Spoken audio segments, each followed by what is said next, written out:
Gigolo में क्या होता है? Male prostitute. लड़कियां पैसे देने आती हैं? बड़ी उम्र की औरतें बुलाती हैं घर में और ये जिम के जरिए जाते हैं। एक सबसे बड़ा सबसे खतरनाक है सेक्स टूरिज्म। मेरे शहर से 17-18 बच्चों को ले जाया गया जो रेक पिकर्स थे, बैगर्स थे, उनके बच्चों को ले गया। इनके साथ इतनी ब्रूटली सेक्स किया गया, वो उठ नहीं पा रहे थे, चल नहीं पा रहे थे। और हम इस बारे में बात भी नहीं करते। कहीं सेक्स टूरिज्म पे बात नहीं होती। एक बार अगर लड़की अंदर चली गई, ब्रॉथल में अंदर चली गई, फिर नहीं निकल सकती बाहर। नहीं, सवाल ही नहीं उठता। Welcome to Mumbai. बेटी बचाओ बेटी पढ़ाओ, हमने सैकड़ों बेटियां, कौन सी बेटियां बचा दी भाई? कहाँ लिखा रहता है ये नारा? ट्रक पे होता है। क्योंकि हजारों बच्चियां और बच्चे उन ट्रकों के जरिए सप्लाई हो जाते हैं। अच्छा, घर में हम सेफ रखते हैं, वो किडनैप हो जाते हैं। तो जो भिखारी हैं, जो रास्ते में बैठे हैं, रात को फुटपाथ पे सो रहे हैं, उनका क्या होता है? हर चौराहे पे एक औरत जरूर मिली कि उन्हें दिन भर में 100 लोग में से 10 लोग भी उन्हें पैसा देते होंगे। फिर किस तरह पल रही है? उन्हें रात पाल रही। भूख बड़ी चीज है हमेशा, बहुत बड़ी चीज है। पुलिस कोई सहायता नहीं करती?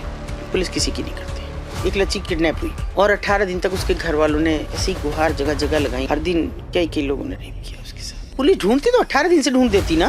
कहाँ ढूंढा बच्ची को? जीआरपी और आरपीएफ एक ऐसी सरकारी तंत्र है कि जो 100% ह्यूमन ट्रैफिकिंग के प्रति जागरूक है। तो लग रहा है कि कोई हमारा पीछा कर रहा है। तो तभी मुझे दिखा कि एक नेताओं का ज़मीर और चरित्र अगर सुधर जाए तो मैं समझती हूँ कि आधी दुनिया सुधर जाएगी।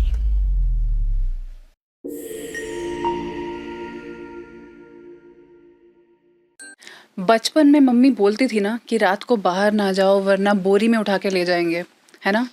ह्यूमन ट्रैफिकिंग एक ऐसा शब्द है जो हम न्यूज़ में सुनते हैं, लेकिन उसके पीछे की असली कहानियाँ अक्सर छुपाई जाती हैं। जब एक लड़की को बहला फुसलाकर या मजबूरी में प्रोस्टिट्यूशन के अंधेरे में धकेल दिया जाता है तो समाज सिर्फ देख लेता है। हमारे पॉडकास्ट भविष्यवाणी पर एक ऐसे वॉरियर आए हैं आज, अतुल जी, जिन्होंने अपनी ज़िंदगी का सबसे बड़ा मिशन बना लिया है कि ट्रैफिकिंग और प्रोस्टिट्यूशन के दलदल में फंसी लड़कियों को रेस्क्यू करना। मैं मानती हूँ कि देश को असली हीरोज़ की पहचान करनी चाहिए और अतुल जी जैसे लोग जो अपनी जान खतरे में डालकर बेटियों को इज्जत और नई ज़िंदगी देते हैं, उन्हें सिर्फ सम्मान नहीं बल्कि सरकार से पद्म पुरस्कार जैसे राष्ट्रीय सम्मान मिलने ही चाहिए। तो आइए स्वागत करते हैं एक असली वॉरियर, एक असली सेवियर अतुल जी का भविष्यवाणी पे। स्वागत है मैम। इंडिया में हम डेटा के अकॉर्डिंग देख रहे थे कि 2018 से 2022 के बीच में 10,000 से ज़्यादा ह्यूमन ट्रैफिकिंग के केसेस रिकॉर्ड हुए हैं। लड़का हो या लड़की, दोनों ही इंक्लूडेड हैं। तो न्यूज़ में तो हम ये सुनते रहते हैं कि ह्यूमन ट्रैफिकिंग है, लेकिन ऑन ग्राउंड रियलिटी क्या है? देखिए, आप 10,000 की बात कह रहे हैं कि कितने दिन में आंकड़े कहते हैं कि 10,000 गायब हुए? 4 साल में। 4 साल में। और मैं अगर कहूँ कि केवल 10 महीने में मैंने 10,000 वो बच्चे आइडेंटिफाई किए कि जो घर से बिछड़े हुए थे। मतलब वो उन्हें भले ही भागे हुए कहे, मैं नहीं कहती। डेस्टिट्यूट बच्चे थे जिनको अपने माँ बाप का नहीं पता। ऐसे बच्चे थे कि जिनको पता ही नहीं हम कौन है, कहाँ से हैं, और वो स्टेशन पर टाइम काट रहे हैं। अच्छा। और उनमें इच्छा शक्ति की बात थी उनमें से, और ये ऑन रिकॉर्ड है, इनमें कहीं मुझसे जब चाहे जब कोई रिकॉर्ड मान ले। 3,000 बच्चों को तो हम होम प्लेस कर पाए। क्या कर पाए? होम प्लेस, उनके घर भेजा। अच्छा। और जो इतने से इतने बड़े थे। मतलब बात केवल इच्छा शक्ति की है। ह्यूमन ट्रैफिकिंग बहुत बड़ा इशू है, ये सार्वभौम सत्य है। पूरे विश्व भर में अभी विश्व का तीसरा सबसे धन देने वाला एक पेशा है, मगर हम केवल इसको एक तरफा देख रहे हैं कि सेक्स रिलेटेड जुड़ा हुआ। हाँ। मगर इसकी दूसरे भी कई विधा हैं। जैसे कि एक सबसे बड़ा सबसे खतरनाक है सेक्स टूरिज्म। अभी तक आप सुनते आए रेड लाइट एरियाज हैं, लड़कियां हैं खुद से कर रही हैं, मगर सेक्स टूरिज्म एक ऐसी विधा है जिसमें छोटा बच्चा 8 से 10 साल का, और जिसको टूरिस्ट लोग अपने साथ ले जाते हैं हायर करके। टूरिस्ट लोग मतलब हाँ, कि किसी और देश से आए हुए या इंडिया के? शुरू तो हुआ ये कॉमनवेल्थ गेम से, मेरे जो संज्ञान में है। मैं हमेशा वो बात करती हूँ जो मेरे शहर से शुरू हुई। तो मेरे शहर से 17-18 बच्चों को ले जाया गया जो रेक पिकर्स थे, बैगर्स थे, उनके बच्चों को ले गया। ओके।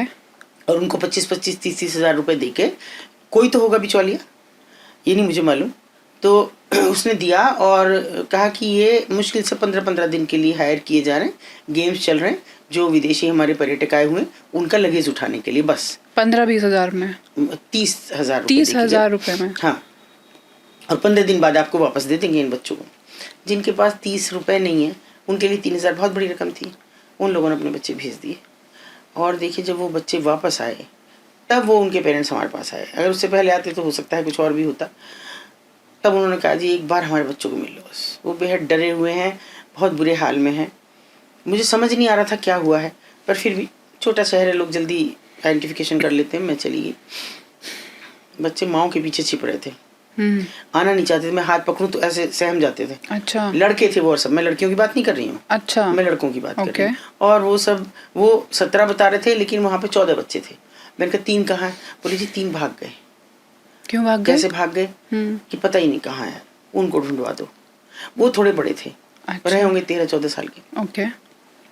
विरोध करने की थोड़ी ताकत रही होगी, भाग गए समय मिलते ही। ये बच्चे नहीं भाग पाए जो 7-8 साल से लेके और 10-12 साल तक के बच्चे थे।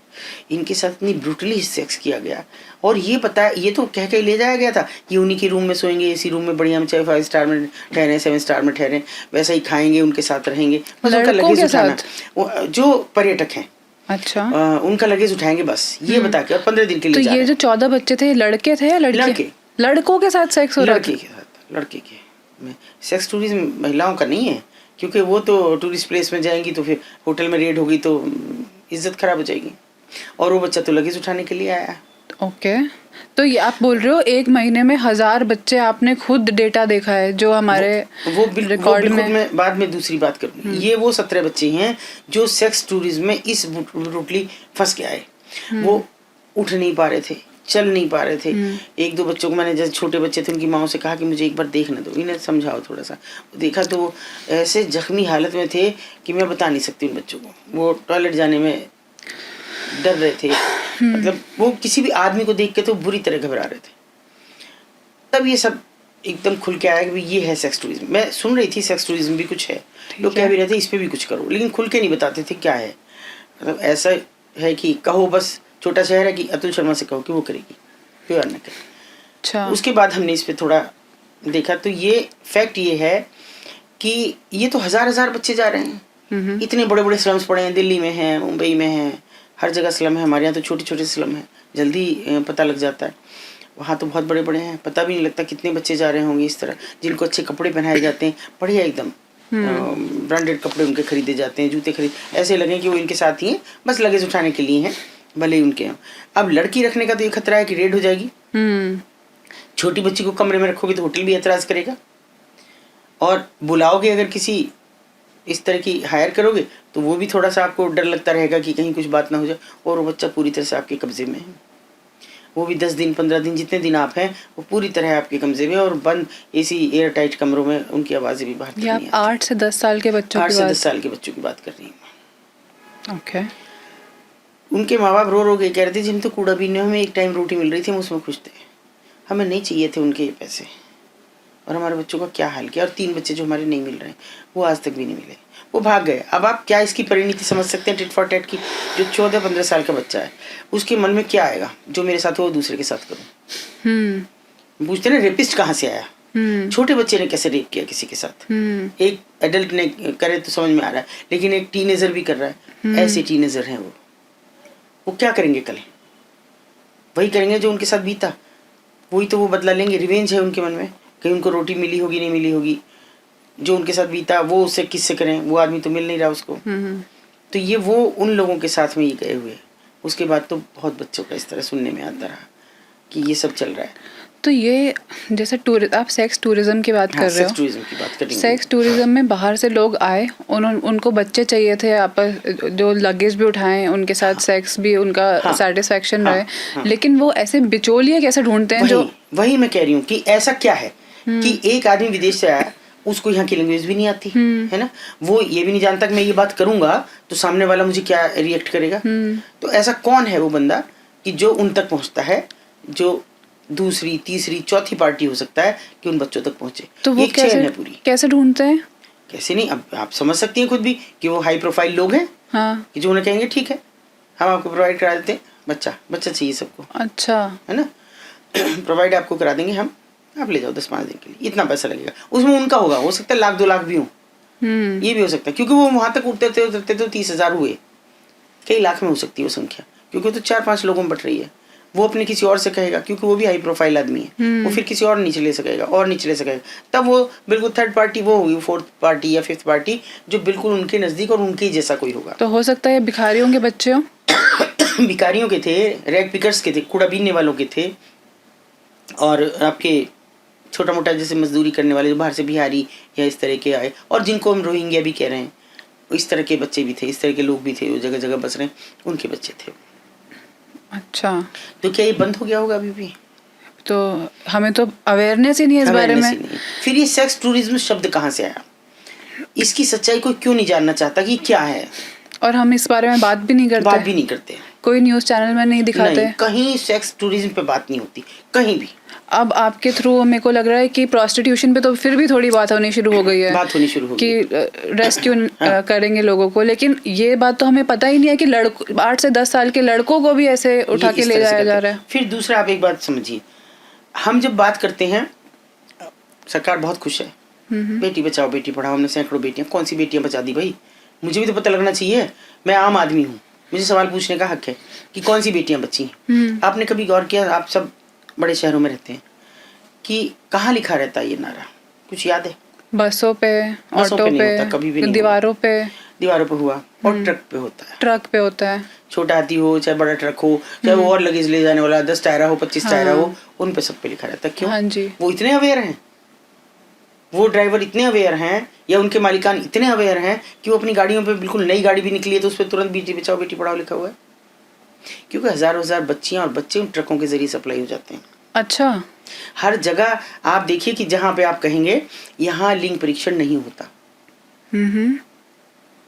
आपको बता दिया नहीं होता, इसका मतलब आ जाओ, हो जाएगा। लेकिन हम देखते हैं रास्ते में ट्रक जा रहे होते हैं तो पुलिस वाले रोक के चेकिंग करते हैं ट्रकों की। कहाँ चेकिंग करते हैं? आप देखो, मैं आपको रील दिखा दूंगी कि ऐसे दिया, वो जैसे ही रोका, रोक भाई, डंडा एक दिया, उसने निकाले, औकात कितनी? 20 रुपये 25 रुपये, पकड़ा दिए, जाओ, नहीं देखा कौन है ट्रक। और सपोज करो एक ट्रक में बहुत सारे, एक वो वैसे वाला आता है, वो एयर टाइट और फ्रीजर टाइप का, कैसे आप देखोगे उसे, कैसे चेक करोगे? कैसे उसके 2 पार्ट हो जाते हैं, कैसे लड़की एक पार्ट में रह जाती है, बाहर वाले में दूसरा रह जाता, सामान रह जाता है, कैसे चेक करेंगे? आप तो खुलवाएंगे ना शटर जी। अच्छा ठीक है, ये है, चलो निकलो, है ना? अच्छा। उसके अब ये वो हिस्से हैं जिन पे समाज बात नहीं करना चाहता, जिन पे भाई आप तो सोशल मीडिया के ज़माने में हैं, आपके पास तो विस्तृत दायरा खुला हुआ है, लिखना नहीं चाहता, आवाज़ नहीं उठाना चाहता, आप दुनिया भर की बकवास लिखते हैं, फेसबुक, इन पे उन पे, कोई इन पे बात करता है? कभी तो कोई एक आवाज़ उठाओ। एक कैंपेन अगर मैं चलाती हूँ तो उस पर मुश्किल से मुश्किल 10 या 20 हज़ार लोग रिएक्ट करते हैं, बहुत अच्छा कर रही हैं, और दीदी हम तो नहीं कर पाएंगे। आप क्यों नहीं कर पाएंगे? ऐसा कौन सा है? कल आपका बच्चा होगा तभी, आपके किसी रिश्तेदार का होगा तभी, फिर ये कौन सी बेटियां बच रही हैं? तो जैसे आपने मुझे बताया कि जब वो बच्चे वापस आ गए लौट के, 8 से 10 साल के बच्चे लौट के वापस आ गए, उस टाइम उनके मम्मी पापा ने आपको बताया कि ऐसा हो गया है। तो उसके बाद आपने क्या करा? कुछ भी नहीं, कुछ भी नहीं। किसके खिलाफ करूं? कौन? बहुत पूछा मैंने, अरे ये तो बता दो पैसे कौन दे गया था, किस तरह दे, कोई तुम्हारा जानने वाला था, तुम्हारे पास तक कैसे पहुंचा? नहीं कोई बता पा रहा है। आए थे जी, हमें तो पता नहीं, बस वो ये कह रहे थे कि तुम्हारे बच्चों को काम दिलवाएंगे। भूख बड़ी चीज़ है भैया, बहुत बड़ी चीज़ है, और भूख के सामने सब चीज़ें छोटी पड़ जाती हैं। उन्होंने सोचा एक बार मिल रहे हैं, एक मुश्त, हो सकता है झोंपड़ी ठीक करा लेंगे, हो सकता है महीने भर का राशन ही डाल लेंगे, इससे ज़्यादा 30 हज़ार में क्या कर सकते हैं आप? फिर वो कौन सी चीज़ें हैं जो हम विश्वगुरु बन रहे हैं? किस चीज़ पे? मुझे नहीं समझ में आ रहा है हम किस चीज़ पे विश्वगुरु बनने जा रहे हैं। तो क्या वो स्लम्स नहीं दिखते आप लोगों को? दिल्ली में जहाँ सरकार बैठी हैं उनको नहीं दिखते? क्या वो चौराहों पे लड़कियां नहीं दिखती जो भीख मांग रही हैं? आप घर में सुरक्षित नहीं है तो चौराहे पे कैसे सुरक्षित हैं? वही, क्या वो रात को हैं? वही मेरा अगला सवाल था कि यहाँ पे हम इतने केसेस सुनते हैं कि लड़कियां किडनैप हो गई, लड़के किडनैप हो गए, बच्चे। हाँ। वो तो ऐसे किडनैप होते हैं जो घर में हम सेफ रखते हैं, वो किडनैप हो जाते हैं। हाँ। तो जो भिखारी हैं, जो रास्ते में बैठे हैं, रात को फुटपाथ पे सो रहे हैं, उनका क्या होता है? उनका क्या होता है? आपने गौर किया हो कभी या नहीं किया हो तो आप कर लेना। किसी चौराहे पे आप जाओ, रेड लाइट पे रुकेंगे आप, तो एक महिला मिलेगी कोई ना कोई, एक कंधे बच्चा पड़ा होगा, हाँ जी, वो ना रोता है, ना उसको सर्दी लगती, ना गर्मी लगती, ना वो भूख लगती। हाँ, किसका बच्चा है वो? उस महिला का नहीं है। कैसे होगा? कोई माँ अपने बच्चे को, कैसे वो बच्चे माँ से दूध नहीं मांगेगा? कैसे भूख, उसे अभी नहीं पता कि तू भिखारी है, उसे नहीं पता कि रोटी होगी तो मिलेगी, उसे तो भूख का पता है, इतना छोटा बच्चा है, तो कैसे वो सोता रह सकता है? धूप चिलचिलाती पड़ रही है, सो रहा, सर्दी है तो माँ ने आंचल डाल दिया। कैसे बच्चे, कौन है ये बच्चे? तो क्यों नहीं हम पता करते कि वो बच्चे कौन है? क्यों नहीं वो माँ का आइडेंटिफिकेशन होता कि भाई ये कौन है? सरकार निकलती है, सेंट्रल गवर्नमेंट निकलती है, उनके कारिंदे निकलते हैं, उनके प्रतिनिधि निकलते हैं, उनको नहीं दिखते ये। आप स्कॉट ले जाते हैं और दंदनाते चले जाते हैं, वो चौराहों से हट जाते हैं। क्यों नहीं दिख रहे वो कौन है? यंग लड़कियां हैं, टीनेजर लड़कियां हैं, आपकी गाड़ी पे आके हाथ मारती हैं, आपने डांटो। अब तो डिजिटल जमाना, तो पैसा हाथ में नहीं किसी के, फिर वो क्यों कर रही हैं? कोई मुश्किल से 10 रुपए दे देता, होते भी नहीं है लोगों के पास आजकल। कोई गाड़ी में जा रहा है तो उसके पास नहीं है पैसा, तो फिर वो क्यों खड़ी है वहाँ? कह लिए हैं वो? क्यों खड़ी हैं? किसने खड़ा रखा हुआ है उन्हें? बिल्कुल वॉच डॉग की तरह से हैं लोग। कहाँ से हैं? मतलब एक ऐसे वॉच डॉग की तरह काम कर रहे हैं, जो उनको देख रहे हैं। अच्छा, कहीं चले तो नहीं गए, क्योंकि उनका फोकस है रात का। तो कोई उन पे नजर रखे है हमेशा बराबर, कि अगर हम उन्हें 10 रुपए भी दे रहे हैं तो उसको पता है कि हमने 10 रुपए दिए हैं, वो उनसे वापस ले सकता है, ऐसा वो कुछ तो है? ले ही सकता है, वो तो अच्छा, एक अलग बात हो गई, ठीक है। लेकिन उनको रात की व्यवस्था करनी है। अच्छा, आप कैसे सोचते हैं कि वो फुटपाथ पे सो रही हैं और वहां सुरक्षित हैं? कैसे? उनके चेहरे पर डर भय नहीं होता। कभी आप गौर करके देखना, उन बच्चियों के चेहरे पर भी कोई डर नहीं होता। हम इतने बच्चे को अपने को छोड़ देंगे तो हमें डर लगेगा, वो सड़क पार करने में भी डरेगा, बहुत गाड़ियां, भले ही रोज दिल्ली में रह रहा हूँ, मगर वो बच्चे नहीं डर रही हैं। उनको झाड़ दो, चली जाएंगी, डांट दो, फिर रोटी कहाँ से खा रही है ना? अगर हम इस वक्त की बात करें तो मैं नहीं समझती कि उन्हें दिन भर में 100 लोग में से 10 लोग भी उन्हें पैसा देते होंगे, क्योंकि सबके मोबाइल में पैसा, जी, जेब में नहीं किसी की। कौन दे रहा? फिर किस तरह पल रही है वो? उन्हें रात पाल रही है। रात का अंधेरा जितने पाप पाल सकता है उतने पालता है। रात को उनको उनके साथ क्यों नहीं हो सकता? मैं तो आपसे सवाल पूछ रही, क्यों नहीं? जब हम घर में सुरक्षित नहीं हो, हमारे बार बार हमको समझाया जाता है नजदीक रिश्तेदारों में सुरक्षित नहीं है बेटियां। आज से नहीं, बहुत पहले से कहा, नहीं बहनों के घर नहीं भेजना, बुआओं के घर नहीं भेजना जवान होती लड़की को। क्यों? क्योंकि नहीं है, वो रिश्ता ऐसा है कि वहाँ पे आप शायद सुरक्षित नहीं महसूस कर रहे।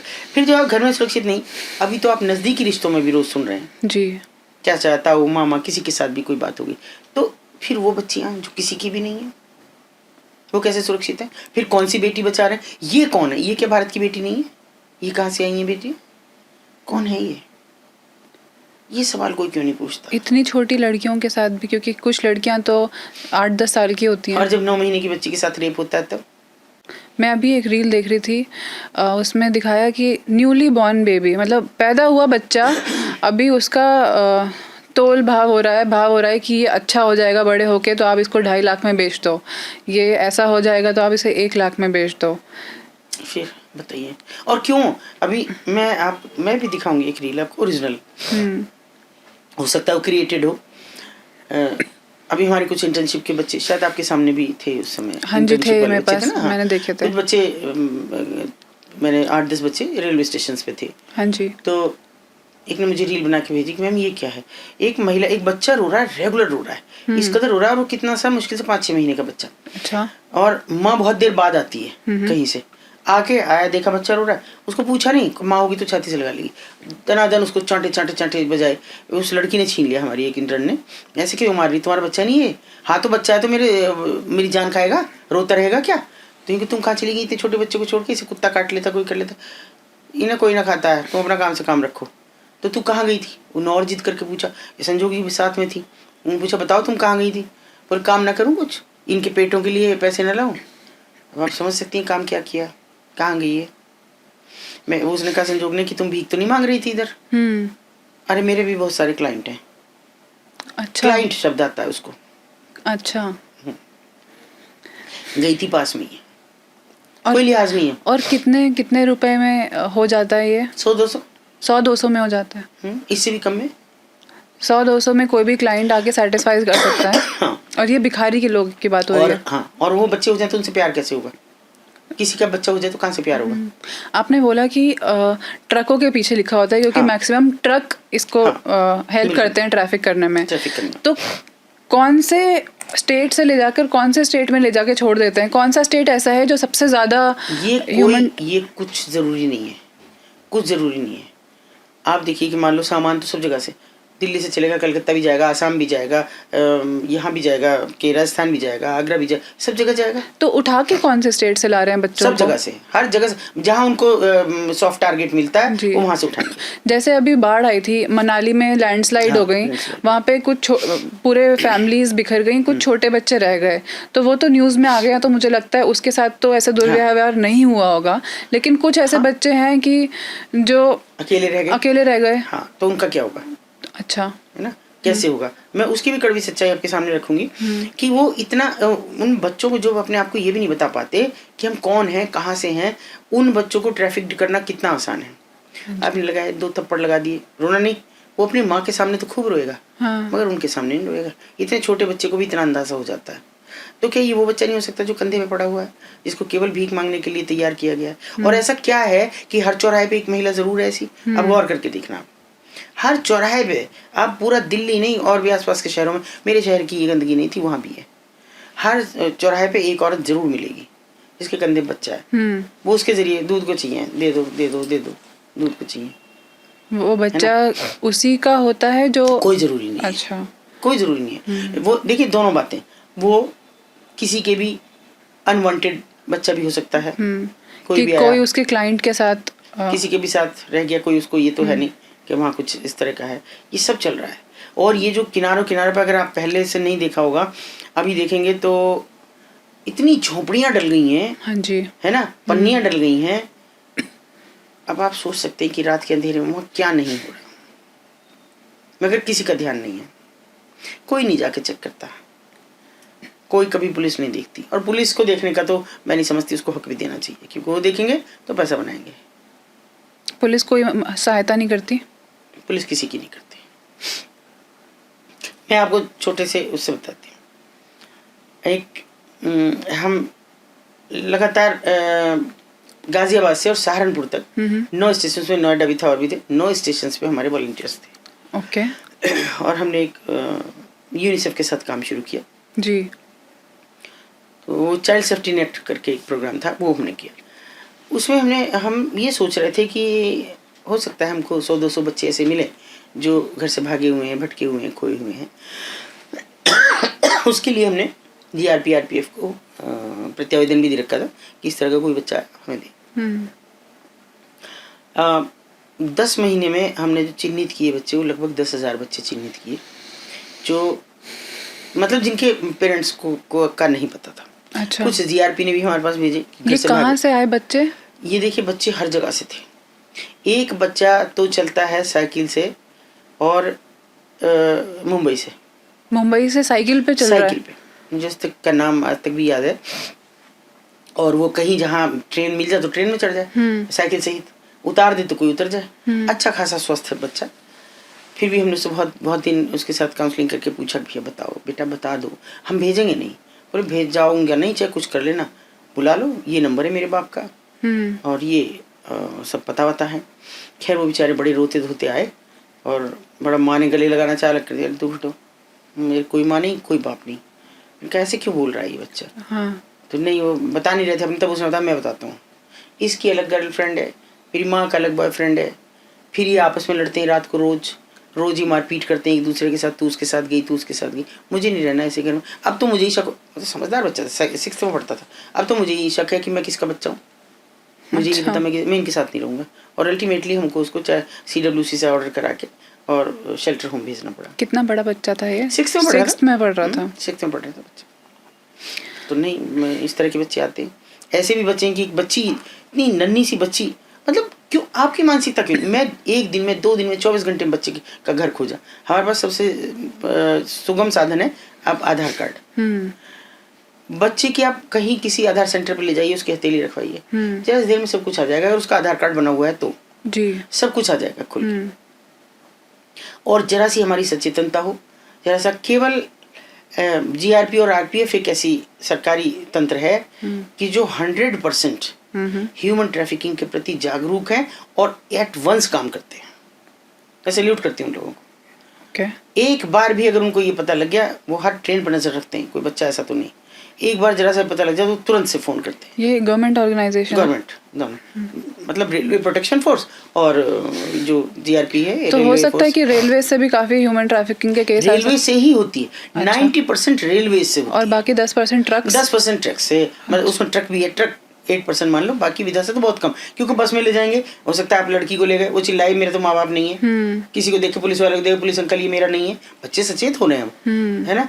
तो ट्रक में सबसे आसान है, बंद हो, किसको चिल्लाओगे, और ट्रेन में तो कोई किसी को पूछता ही नहीं। एक बच्ची हमको मिली, वो लगभग ऐसे रही होगी 6 मुश्किल से 5 या 6 साल की, स्वस्थ बिल्कुल एकदम जी। जीआरपी ने हमको दिया। हमने उससे पूछा बच्ची से, मैंने कहा बेटा तुम्हें अपने गांव का घर का नाम याद है कुछ? तो उसने कहा हाँ पाली। पाली बताया। कैसे आई? बोली मैं तो यहीं रहती हूँ गाजियाबाद में। मैंने कहा गाजियाबाद में कहाँ रहती हूँ? मेरे मम्मी पापा है। मैंने कहा मम्मी पापा का नाम बताओ। मेरे मम्मी पापा को तो नहीं बताओगी कि मैंने बता दिया? मैंने कहा नहीं बताऊंगी। उसने नाम बता दिया। हमने बहुत खोजा, कोई नहीं मिला। फिर मैंने कहा भी नहीं, हम CWC को देंगे। मैं घर ले आई। मैंने कहा इतनी प्यारी सी बच्ची है तो वो हो जाएगी एकदम। फिर एक दिन क्या होता है कि अचानक वो बोली सुनो वो मेरे मम्मी पापा नहीं है। मैंने कहा और? कि मैं तो स्टेशन पे सो रही थी, मुझे नींद आ गई, मैं उनकी चादर पर सो गई, फिर वो मुझे अपने घर ले गए। तो मैंने कहा फिर क्यों भाग आई वहाँ से? बोली वो ना मुझे जीने के नीचे सुलाते थे, वहाँ बहुत ठंड थी और सारे दिन काम कराते थे। मैंने कहा तू क्या काम कर सकती है इतनी छोटी? बोली पोछा भी लगवाते थे, मुझे लगता नहीं था तो मुझे मारते थे, पोछे से ही मारते थे। फिर मैं एक दिन भाग आई। मैं कितने दिन रही कि 3 महीने हो गए लगभग, समझो कहा। उम्र से बड़ी हो रही थी धीरे धीरे। मैंने कहा अब घर बता। तो पाली है। अब सोचिए कि पूरे हिंदुस्तान भर में पाली खोजना कोई आसान काम नहीं था।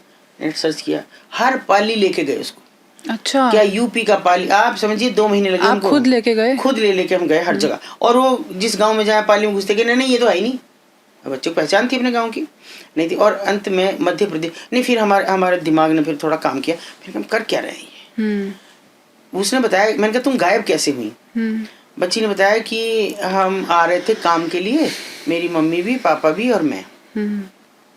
कोई ऐसे करता है क्या कि मम्मी पापा ने सामान तो उतार लिया और मुझे उसमें ही छोड़ दिया? मतलब उन्होंने छोड़ा नहीं, वो इतनी लगे, इतना भीड़ होती है, जनरल जो होता है जो बिहार से और इधर से जो लेबर आती है, तो वो सामान उतारने में लग गए।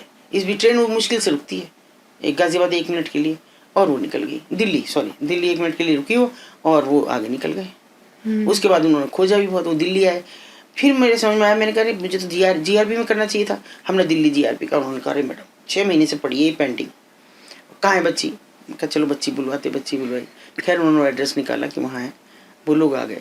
और इतना मतलब वो बहुत अच्छा पल था कि एक बच्ची मिल गई। मगर सबका भाग्य ऐसा नहीं होता। तो हम बिना संसाधन के बच्चे को ढूंढ सकते हैं, कोशिश कर सकते हैं। आप क्यों नहीं? मेरा एक वॉलंटियर ऐसा है कि जिसके घर में 4-4, 5-5 बच्चे रहे एक साथ, 6-6, 7-7 बच्चे रहे, गंदे बदहाल, गुनिला धुला के साफ सुथरा रख के। तो क्यों नहीं हम ध्यान देते? तो अभी एक बिग बॉस देखा है आपने कभी? नहीं, मैं देखती तो हाँ, नहीं। एक बिग बॉस में एक लेडी आई है कुनिका नाम की। हाँ जी, उनका भी यही केस था कि उनका बेटा जब छोटा था तो उसको किडनैप कर लिया था। अब वो 12 साल बाद मिला उनको। 12 साल तक वो अपनी माँ से दूर रहा और अब जाके मिला। कौन किडनैप कर गया, कहाँ से गायब हुआ, कुछ नहीं पता। तो पर वो मिल गया, ये इसमें ही अच्छी बात है। मैं इसमें कहीं छिपाऊंगी नहीं। हमारी सबसे ज्यादा मदद उस दौरान एक पुलिसकर्मी ने की। अच्छा। वो चूंकि कंप्यूटर पर बैठता था और टेक्निकली अच्छा, जब तक साइबर वाइबर का कुछ था नहीं ज़्यादा, तो हम हमेशा ऐसे कहते भैया एक बच्चा आया है और कुछ करोगे? बोले कुछ मोबाइल नंबर बताता है, इसके पास कुछ है। मैंने कहा नहीं ऐसा तो नहीं है। फिर कैसे मैं निकालूं? मैंने कहा तुम केवल इतना कर दो, ये अपने घर का कोई नंबर अगर बता रहा है तो उसे किस तरह से कर दो। हमें बहुत बच्चे खोजे उसने, पुलिस वाले ने। तो आपके पास तो पूरे संसाधन है। तो एक मामूली सा कांस्टेबल हमें खोज के बस ये कहता था कि बताना मत किसी को, मैंने आपकी मदद की। इतना हाल में एक बच्ची खोई, किडनैपिंग की मैं बात बता रही हूँ। जी। एक बच्ची किडनैप हुई हम्म, और 18 दिन तक उसके घर वालों ने ऐसी गुहार जगह जगह लगाई, रोए, मतलब बहुत दुखी हुए। 3rd या 4th में बच्ची पढ़ती। अच्छा। अंत में उन्होंने हमसे कहा कि जी यहाँ ढूंढवा दो। मैंने कहा यहाँ ऐसी कोई बच्ची अभी आई नहीं है, आप मुझे फोटो छोड़ जाओ, मैं देखती हूँ। मैंने दिखवाई तो वहाँ का 1-2 जो पिम्स थे उन्होंने कहा कि बहन जी है नहीं, होगी तो मैं जरूर दूंगा, पर है नहीं। मैंने कहा झूठ सच नहीं। पूरा दिन हो गया हमें। अचानक हमारे पास जो है एडमिनिस्ट्रेशन में से किसी का फोन आया कि मैडम थोड़ा सा पता करवा दो। ये उल्टा पता करा मतलब? बच्ची गायब हो गई है और मिल नहीं रही है। मैंने कहा जी कर तो रही हूँ, मेरे पास आए थे वो, ठीक है। इज्जत दाव पे लगी है और एसएसपी सस्पेंड कर देगा। अच्छा।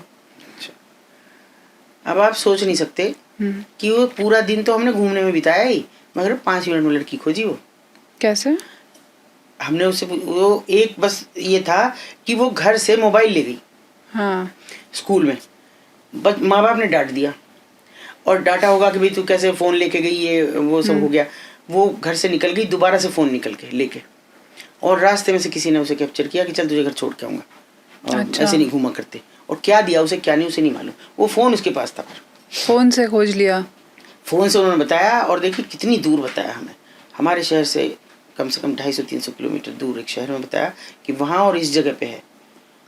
अच्छा। हमने उनके पेरेंट्स को कहा भाई अगर हमारी मदद चाहते हो पुलिस को नहीं बताओगे जब तक बच्ची हैंड ओवर नहीं हो जाती, बोलना बताएंगे। मैंने कहा अभी निकल जाओ, गाड़ी करो और अभी निकल जाओ।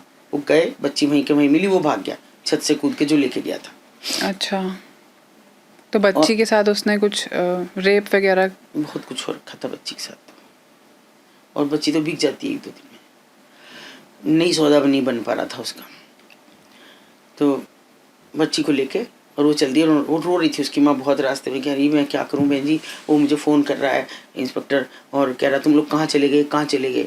मैंने कहा वो क्यों पूछ रहा है, तुम क्या उसकी हिरासत में थोड़ी हो? अरे पता नहीं क्यों परेशान कर रहा है। तो पुलिस से छुपाने की जरूरत क्यों पड़ रही है? अरे वाह, पुलिस ढूंढती तो 18 दिन से ढूंढ देती ना। हाँ। कहाँ ढूंढा बच्ची को?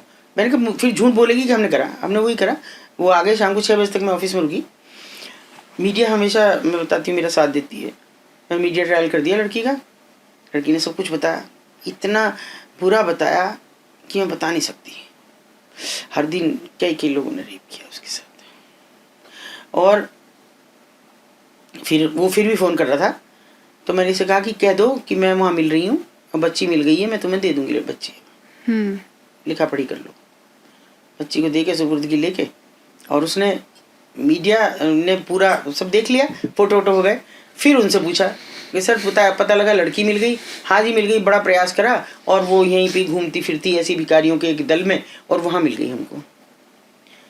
ऐसे ही 4 लाइनें लिख दी कि ये सच्चाई है पुलिस की। सस्पेंड हुए खैर साहब तो, लेकिन उनके सस्पेंस से क्या 4 दिन बाद बहाली हो जाती है। वो बच्ची तो कहीं किसी कोठे बिक गई होती है। कैसी इंटेंशन है आपकी? क्या आप सोचते हैं हमारे पास संसाधन नहीं है, हम दूसरों से मांग के करते हैं कि ऐसे कर लो जरा देख लो। बच्ची गायब होती है और 24-25 दिन तक पूरा शहर गुंजायमान रखा, क्योंकि बड़े एक बिरादरी की बेटी थी और बड़े लोगों का उसका सबका वो था कि बच्ची नहीं मिल रही। धरने प्रदर्शन रोज हो रहे थे। फिर उसका कोई एक मामा हमारे पास आया, बहन जी थोड़ी मदद कर दो। मैंने कहा बस अब? बोले हाँ। मैं कहा अच्छा चलो घर से और दिल्ली चौकी तक के मुझे कुछ सीसीटीवी फुटेज दो। बोले फुटेज तो हैं, और मैं कुछ काम कर रही थी। मैंने कहा संजोग को कि तुम ये फुटेज चेक कर लो जब तक क्या है इनमें, फिर मैं देखती हूँ। तो इसने 2 भी नहीं देख पाई थी, तो इसने कहा कि ये रही लड़की। तो मैंने कहा लड़की की तो तूने फोटो नहीं देखी, तुझे कैसे पता? बोल नहीं देखो। तो मैंने देखा, आगे एक महिला, बीच में एक लड़की 13-14 साल की, और पीछे एक महिला। पहले वो आगे वाली फोन निकालती है, कुछ कहती है, वो बच्ची भी निकालती है अपने जीन्स में से, उसने कुछ सुना और रख लिया। फिर वो पीछे वाली को करती है। 2-3 फुटेज हमने देखी और वो अलग अलग गली में निकल गई। हमने कहा तुम्हारी लड़की तो गई, अब नहीं मिलती तुमको? कैसे? इनके दोनों सेक्स वर्कर हैं, क्योंकि आपने तो उजाड़ दी, यहाँ से उजड़ के वो मोहल्लों में बस गई। अब वो यही काम तो करेंगी। तो सेक्स वर्कर खुद भी लड़कियां उठा के ले जाती हैं? क्यों नहीं, क्यों? जो मालकिन हैं वो मालकिन उठा के ले हाँ। जाती हैं ताकि उसे फ्री में मिल जाए, नहीं तो खरीदनी ना पड़े। खरीदनी ना पड़े। अच्छा। और ले गई। हम्म। तो मैंने कहा आज के आज निकलो। हम्म। और बोले हमें तो नहीं पता लगा इतने दिनों में, डाल गए। एक मैं बार क्या कर अगर सकती लड़की अंदर चली गई, ब्रॉथल में अंदर चली गई, फिर नहीं। उस नहीं निकल सकती बाहर। नहीं, सवाल ही नहीं उठता, सवाल ही नहीं उठता। पुलिस वाले भी कुछ नहीं करेंगे। करते हैं ना, रेड करते हैं। कोई किसी को शिकायत कर दो कि जी वो यहाँ पे जबरदस्ती धंधा कराया जा रहा है, ले आओ रेड करके। जज पूछेगा किसी ने शिकायत की थी, हाँ जी। लड़के से पूछेगा तुम्हें जबरदस्ती कराया जा रहा है, नहीं जी, चलो हटो, फालतू में तुमने उठा के ले आते हो इन लड़कियों को, हो गई जमानत। तो ये कोई तरीका थोड़ी है। कम से कम उनका पुनर्वास करो। उनको उजाड़ने का क्या मतलब है। बात करो उनके पुनर्वास की, उनको काम धंधे की बात करो, कुछ सिखाओ उनको कि ये छोड़ो, ये भी कर सकती हो। पर हम ना, जैसे मूवीज बन गई भिखारियों पे, स्लम डॉग मिलेनियर बन गई, इतनी मूवीज बन गई, हर एक जगह पे यही बताया गया है कि भिखारियों का नेटवर्क आज तक हमें पता नहीं चला है कि कहाँ पे से निकलते हैं, कहाँ पे लगता है मैं आपको उसकी आप कैसे निकाल लेते हो, खोज कैसे कर लेते हो। देखिए, ये सब मन से जुड़ी हुई बातें हैं। हमारे में जो भगवान ने कुछ ऐसा वो दिया कि मेरे साथ जो वॉलंटियर भी जुड़े हुए इतने दिल से हैं। मैंने कहा ना, एक को भी अगर मैंने ये कह दिया, भले ही वो बहुत छोटे लेवल का है, मैंने कहा बेटा 4 बच्चे तेरे घर रहेंगे, दिल से नहीं जाऊंगा। नेटवर्क कैसे, पहले एक बार 2 बच्चे पकड़े हमने, पकड़ के CWC को दिए, CWC ने उठा के उसको ऑर्डर कर दिया, फ्री छोड़ दो, तो अपनी मर्जी से मांग रहे हैं। अजीब बात है भाई, चलो कोई बात नहीं, वो हमें फिर मिल गए। उस बार हमने बुलाया उन्हें, उनको ऑफिस में बात करी। मैंने कहा बेटा क्यों रोज रोज चले जाते हो। कहा हम नहीं जाते। मैंने कहा और कि वो एक भैया हैं, वो हमसे भीख मंगवाते हैं। इनको वो कौन भैया हैं, वो हम ऐसे तो नहीं जानते, स्टेशन पे दिखा देंगे, और अगर हम नहीं मांगेंगे ना भीख, तो वो हमें घर से उठा के ले जाएंगे। घर कहाँ है तुम्हारे, तो झुग्गी झोंपड़ी में रहते थे कहीं, वहाँ से उठा के ले जाएंगे। और तुम्हें पैसे मिलते ही नहीं, खाना देता एक टाइम, सिर्फ एक टाइम खाना, और फ्लूइड सूंघने के लिए। फ्लूइड समझते, वाइटनर। अच्छा, वाइटनर सूंघ के उनको नशा हो जाता है। हाँ, वो मुंह से सूंघते हैं, उसको नाक से नहीं सूंघा जाता, कपड़े पे डालो और पूरा दिन नशा रहेगा आपको। मत खाओ रोटी, वो केवल सूंघा ही मरने के लिए जाता है, कुछ खाने के लिए नहीं, कि आप मर सकें जीते जी। नहीं आपको भूख लगेगी। आपने देखा होगा कभी कभी कोई स्टेशन मिले इतना ऐसे कमज़ोर सा, बहुत ही अजीब सा, वो सब उस नशे के कारण। सबसे सस्ता 30-40 रुपए की एक शीशी आ जाती है। और कितने दिन चल जाती है, पूरा दिन? एक ही बार पूरा दिन। अच्छा, वो कमाते केवल कूड़ा बीनते इसके लिए कि हमको शाम को 30 रुपए की 40 रुपए की शीशी खरीदनी। कौन है वो लोग जो शीशी बेच रहे हैं, कौन है वो इन बच्चों को बेच रहे हैं, जो कोई तो है। और उनकी ये पहचान क्या है, आपको नहीं होती पहचान, मुझे समझ नहीं आता क्यों सरकार की इंटेंशन नहीं है ऐसे जगहों पे काम करने की। उनके नाखून सफ़ेद हुए रहते हैं हमेशा, जिसमें सफ़ेदा है डला हुआ, उसको वो अलग अलग शीशी आती हैं 2, केवल थिनर डालते हैं, उसको मिलाते हैं थोड़ा सा, सब उंगलियों में सफ़ेद हुआ रहता है उनका, मुंह सफ़ेद हुआ रहता है, मुंह से काटा थोड़ा, कुछ पता नहीं उनको। और इस कदर है ये कि एक बार इतना छोटा बच्चा कि शायद 3 साल का होगा, जो ठीक से अपनी बात भी नहीं कह पा रहा था, वो बच्चा आया और ऐसे एक मेरे ऑफिस में लंबी एक वो पड़ी हुई थी, उसके बराबर में कंप्यूटर, उससे बैठ गया बिल्कुल कंप्यूटर के बराबर, पूरा छोड़ के वहाँ बैठा जाके। मैंने कहा चलो सहारा ले रहा होगा, थोड़ी देर बाद मैंने देखा सो गया। लेकिन सोया कहाँ, उसने क्या किया, कंप्यूटर को साफ करने वाला कपड़ा बच्चों ने पीछे रख दिया था, स्टाफ में से किसी ने उसके पीछे, उसने धीरे से खींचा। उसे केवल ये पता है कि इस कपड़े से नशा होगा, उसे नहीं पता इसमें कुछ डाल के तुझे इसका मतलब कोई दे रहा है, और उसने वो मुंह में लगाया और सो गया। मेरा ऐसे हो गया कि जैसे दम निकल गया हो, मेरा बच्चा हो और उसको ऐसे कोई कर रहा हो तो कैसे जी पाऊंगी। मतलब उस बच्चे को केवल ये पता है कि इस कपड़े में, वो इतना गंदा कपड़ा था कि उससे रोज झाड़ रहे थे, वो धूल उसमें हो रही थी, वही मुंह में डालकर वो बच्चा सो गया। तो ना उसने रोटी मांगी ना पानी मांगा, हमसे कुछ नहीं। तो ये जो कपड़ा है, कितने हजारों बच्चे यूज करते होंगे, तो ये इन्फेक्शन और इन सब चीजों चीजों का, एक ही कपड़ा तो है उनके पास, उसी कपड़े में डालते रहे हम तो। अब तो आदी हो गए, अब तो खुद ले आते हैं जो बड़े हो जाएंगे। मैं उस छोटे बच्चे की बात कर रही हूँ जो अभी कहीं से लाया गया, वो उनका बच्चा तो है नहीं, उसको अभी तो ट्रेनिंग है नहीं थी। ट्रेनिंग कैसे दी जाती है? जैसे उस बच्चे को दी गई। अच्छा। वो इतना छोटा था, लेकिन उसे ये पता था इस कपड़े से कुछ ऐसा होता है कि तुझे फिर भूख प्यास कुछ नहीं लगती, अच्छा लगता है तुझे। तो कुछ लोग ऐसे भी हैं जो लड़के, मतलब छोटे लड़के उठा के इन भिखारियों का जो भी एक सरदार होगा उनको दे देते हैं और वो उनसे काम कराता है, भीख मंगवाता है। वही तो उसने कहा है कि कोई एक भैया है, हम उसका नाम वाम नहीं जानते, अच्छा। वो मंगवाता है हमसे। अच्छा। हम नहीं जाएंगे तो वो लेके जाएगा हमें। और हर कुछ दूरी पे ऐसे ऐसे हजारों लोग होंगे, जैसे दिल्ली में ही 100 लोग होंगे ऐसे। ऐसे। और ये समझिए कि इस तरह के लोग भी, अब मुझे नहीं पता क्या इसके पीछे सच्चाई आज तक नहीं समझ पाई। एक दिन पता नहीं क्यों अचानक मुझे शाम का ठंड का समय था और मैंने कहा, मेरी एक और वॉलंटियर थी, फ्रेंड भी है मेरी, मैंने कहा चलो जरा सा आज बच्चों को एक बार चेक कराए ना, ये गाजियाबाद स्टेशन वालों ने बहुत दिन से कोई रिपोर्ट नहीं दी। अच्छा, मेडिकल टेस्ट? नहीं, हमारे अपने वॉलंटियर्स को। अच्छा। तो सब जगह हमने 4 वॉलंटियर्स स्टेशन पे छोड़ रखे थे। ओके। सुबह शाम तक, और रात वाले अलग थे। हमने कहा ट्रेन से चलेंगे, गाड़ी से नहीं जाएंगे, सचेत हो जाएं देख के। तो ट्रेन से हम गए, सीधे स्टेशन उतरे। मैंने देखा एक औरत आई, खाली उसने इतनी भरी सर्दी, कोहरा पड़ रहा, ये पेटीकोट जैसा पहन रखा और एक ऊपर छोटी सी कुर्ती नुमा ब्लाउज था उसका, और कुछ नहीं था उसपे, उसके पूरे बदन पे। और एक बच्चा, बच्चे ने खाली बनियान पहन रखा था, पैरों में भी कुछ नहीं, हाथों में कुछ नहीं, भरी सर्दी एकदम। और उसने बच्चा बिठाया। तो मैंने कहा बच्चा, नज़र की बात है केवल। थोड़ी देर हम उस बच्चे को देखते रहे। मैंने कहा इतनी ठंड में, फिर क्योंकि मैंने शॉल ओढ़ रखा है, मैंने वो शॉल बच्चे को ऐसे ढक दिया, उसने कस के दबा लिया।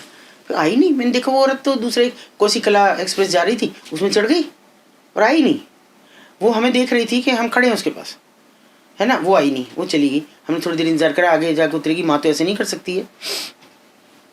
वो नहीं आई। हमने बहुत जल्दी बच्चे के लिए गर्म कपड़े मंगाए और उसके बाद चाय लेके, चाय के गिलास में पूरा का पूरा बिस्किट का पैकेट डाला और चम्मच से उसे खिलाया, उसे खा गया। फिर भी देख, पता नहीं कब कब भूखा था वो बच्चा। तो 2 चाय के गिलास और वो करके बच्चे को सीने से लगा के हम मेरठ लाए। आप मतलब वैसे भी वो दूसरी कम्युनिटी से था बच्चा,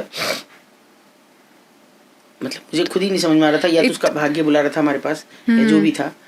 तो ये जगह जगह पे जाके आपको पता कैसे चलता है कि यार ये बच्चे को हमारी ज़रूरत हो सकती है? मतलब हम जैसे लोग तो हम जाते हैं, हम देखते हैं कि ऐसे भिखारी घूम रहे हैं और हम इग्नोर कर देते हैं, हमें पता ही नहीं होता। हम नहीं कर पाते, बस इन 30 सालों में बस यही किया। आपको पता कैसे चलता है कि इसको हमारी ज़रूरत है? देखिए, मैं तो हर किसी से अनुरोध कर रही हूँ पॉडकास्ट में भी, किसी भी सूरत से बच्चे को देखो, अकेले से बच्चे को देखो, घबराए से बच्चे को देखो, कभी तो पूछ लो। अगर आप नहीं करोगे तो कौन करेगा? मतलब आपको, आपका कोई ऐसा तो पकड़ेगा हाथ, ऐसा तो नहीं है। कल मैं ना रहूँगी, कोई तो आएगा, क्योंकि मुझे आप लोगों से बहुत उम्मीद है। इस पॉडकास्ट के ज़रिए मैं उस 61वीं लड़की को निकाल सकी, जो 561वीं लड़की निकाली है मैंने। अगर पॉडकास्ट वो ना देखती और वहाँ मेरा नंबर ना होता तो मुझसे कभी संपर्क नहीं करती। क्या कहानी है इसकी, इस लड़की की? वो घर थोड़ा सा माहौल ख़राब था कि ड्रिंक करते थे फादर। सुंदर सी लड़की, मैं भी दिखाऊंगी आपको। और किसी लड़की ने फंसा लिया, 15 साल की बच्ची, हाई स्कूल में पढ़ रही थी। ठीक है। और कहा कि यहाँ चल, यहाँ क्या रखा है, और बड़ा खूबसूरत सा लड़का कि मैं शादी करूँगा, मैं तो बहुत बड़े घर का लड़का हूँ, शायद अपनी हाई स्कूल की मार्कशीट ले ले, हाई स्कूल कर चुकी थी, और आधार कार्ड ले लेना, शादी करेंगे चल के। पागल को ये भी नहीं पता तो नाबालिग तेरे से शादी कैसे करेगा ये। उसके साथ निकल गई और 7-8 महीने हो गए। घर वालों ने भी सब जगह ढूंढा ही होगा, ऐसा तो है नहीं जी। अब वो लड़का ना तो शादी कर रहा था और उसे सोनागाछी मिल गया। सरेंडर कर दिया बच्ची ने, जो भी कुछ हुआ होगा उसके साथ, और विश्वास जमा लिया, या वो किसी आशा की किरण में थी, पढ़ी लिखी लड़की थी कि कुछ तो होगा कभी। और काफ़ी टाइम तक मतलब ये सब विश्वास से जमा लिया कि ठीक है, अब तू मुझे ले आया ना, तूने भेज दिया, अब घर तो जाने लायक नहीं रही, मैं इसी में ठीक। तो कभी कभी उसको फ़ोन यूज़ रात को रखता था अपने पास। अच्छा। फ़ोन यूज़ करने के लिए देता था। तो जब उस लड़की ने मुझसे फ़ोन करके मुझे निकाल दो कहा, आपके पास आपका नंबर कैसे मिला? मैंने कहा ना पॉडकास्ट के। अच्छा, पॉडकास्ट से मिला। अच्छा। हाँ, मैंने कहा ये आशा की किरण है, इसलिए मैं कहीं जाने से नहीं मना करती। तो उसने मुझे कहा कि, मैंने कहा मैं क्यों यकीन करूं तुम पे? तो उसने बहुत जल्दी अपना आधार कार्ड और हाई स्कूल की मार्कशीट भेजी। मैंने कहा ये क्या, ये तेरे पास है तो फिर मैं क्यों यकीन करूं कि ये मैं लेके आई अपने घर से, ये मेरे से शादी करने के लिए कह रहा था, इसलिए लेके आई थी। तो मैंने कहा फिर भी तू मुझे दिखा, मैं क्यों मानूं कि तू सोनागाछी में। उसने लगातार मुझे रील्स बना के भेजनी शुरू करी, वहाँ की वीडियोस, ये वो जगह, दुकानों के सामने का, नीचे का, सब बनाना शुरू करा। अच्छा। मुझे भेज दी कुछ रील्स, अब तो निकाल दो, इसने ही कहा। फिर तब मैंने कहा ना कि अभी सैल्यूट करने लायक जीआरपी और आरपीएफ है। मैंने अपने एक परिचित हैं, उनसे कहा, मैंने कहा सर एक बच्ची निकालनी है।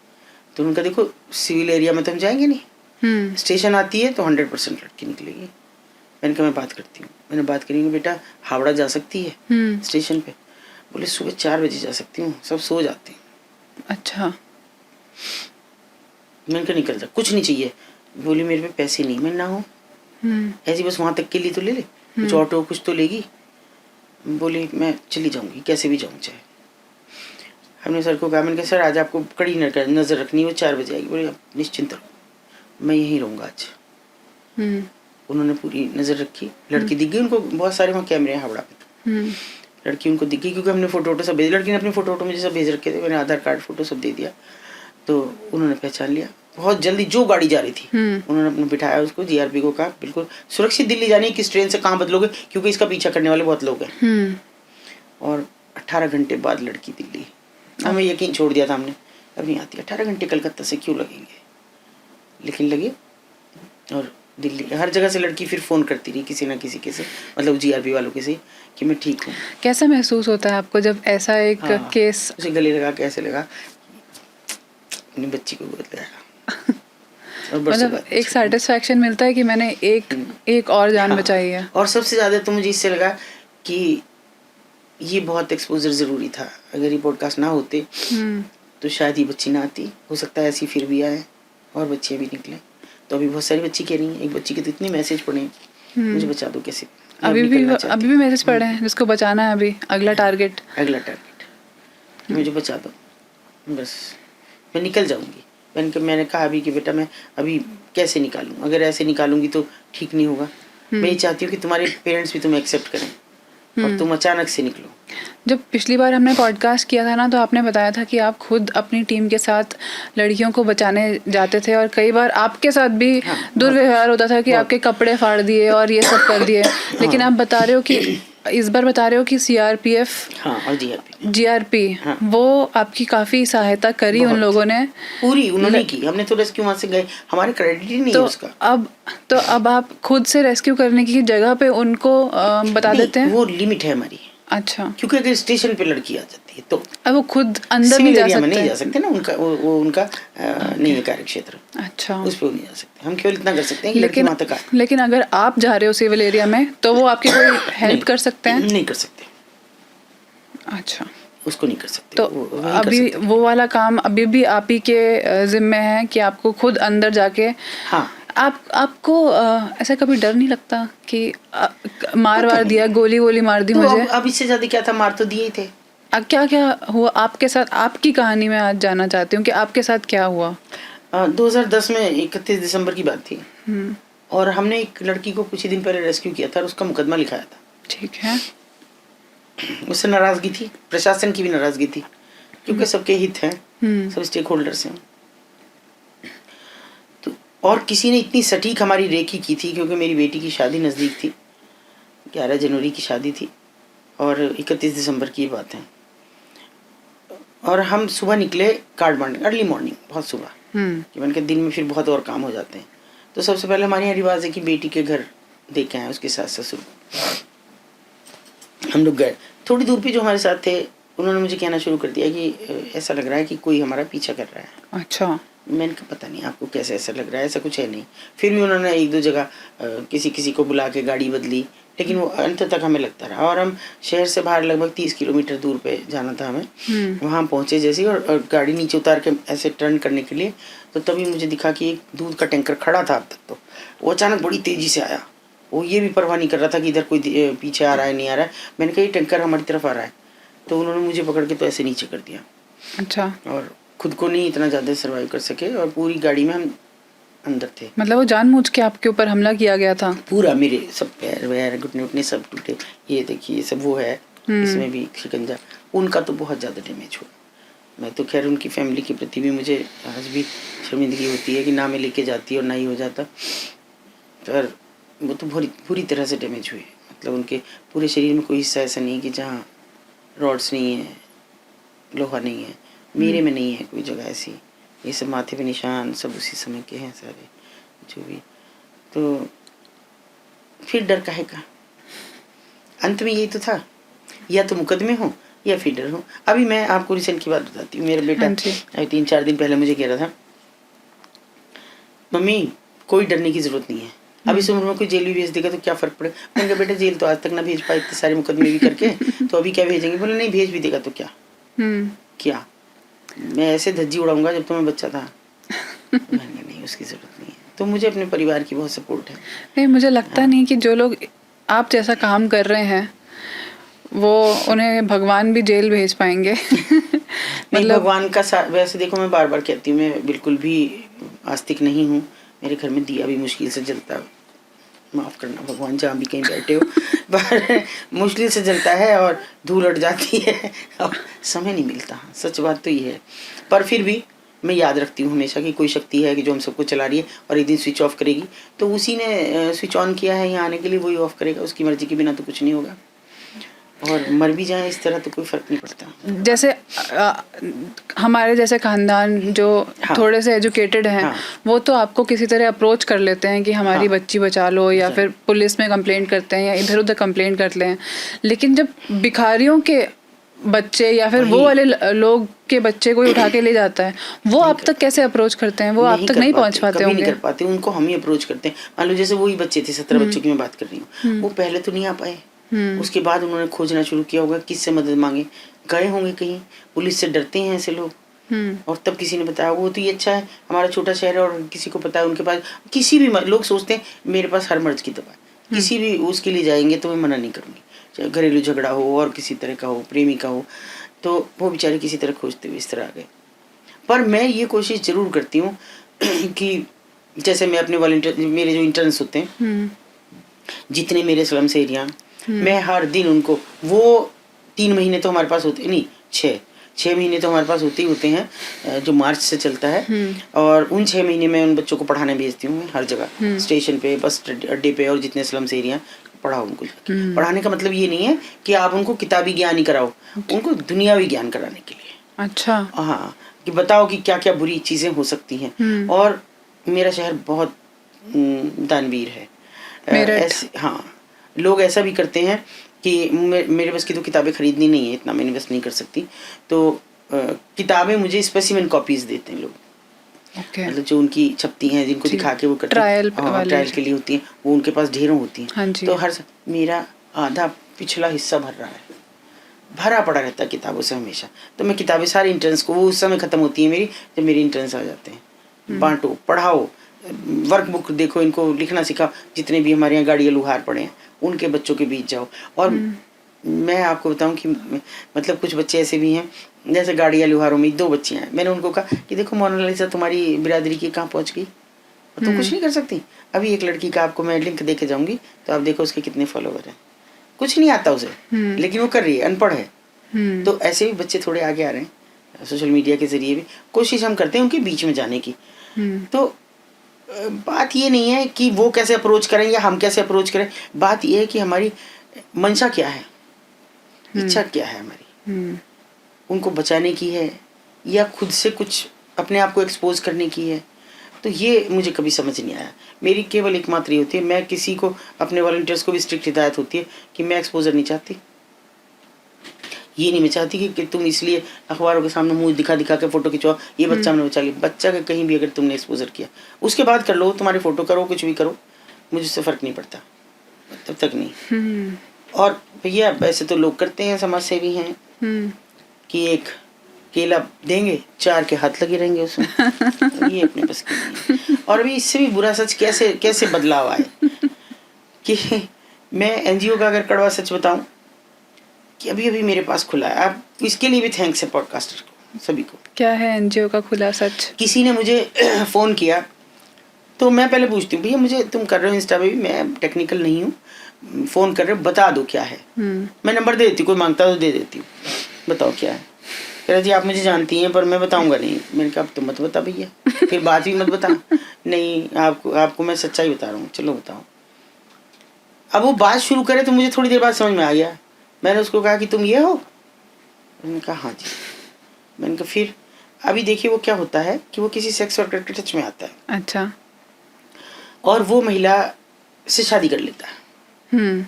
शादी उसकी खुद की नहीं हो रही थी, यंग था, शादी कर लेता। वो महिला रहती हुई है, फिर भी उसने उसे एक मकान दिया, तुम अलग रहो। फिर वहाँ जाना नहीं छोड़ती है। और उसको जब 2 बच्चे हो गए, एक बेटी एक बेटा, बच्चों को दी बेस्ट शहर के स्कूल में, जिसमें मैं कभी कल्पना भी नहीं करती कि मैं पढ़ा सकूंगी, वहाँ पढ़ाया। वहाँ के बाद में दार्जिलिंग पढ़ाया बच्चों को। वो अच्छा खासा उस बहुत बड़ा फर्नीचर व्यवसायी था। सब उस औरत ने उसका बर्बाद कर दिया। सड़क पे आ गया राजू, 10,000 की नौकरी कर रहा है। ओके। और वो फिर भी वही है। अभी क्या होता है, मैंने कहा तो ये तो बात मुझे पता है कि तू बर्बाद हो गया। तू सड़कों पे गिरता फिरा, रोता फिरा लोगों के सामने, मुझे तो पता है, मुझसे कभी नहीं कहा तूने, तू मुझे दुश्मन समझ रहा है। बोला नहीं दीदी वो बात नहीं है, मैं शर्मिंदा था। अब बता रहा हूँ मैं सच क्या है। सच ये है कि वो जो, आप उन्हें जानती हो, एक NGO वाले का नाम लिया। हाँ जी। मैंने कहा हाँ जानती हूँ, 1-2 बार अधिकारियों के पास बैठे बैठे देखा है, या एंटी ह्यूमन ट्रैफिकिंग थाने में बैठे देखा। उसने उससे शादी कर ली। ओके। देखिए होता ये है, जब कोई अधिकारी कहीं पोस्टेड है, 1-2 NGO से दोस्ती हो गई।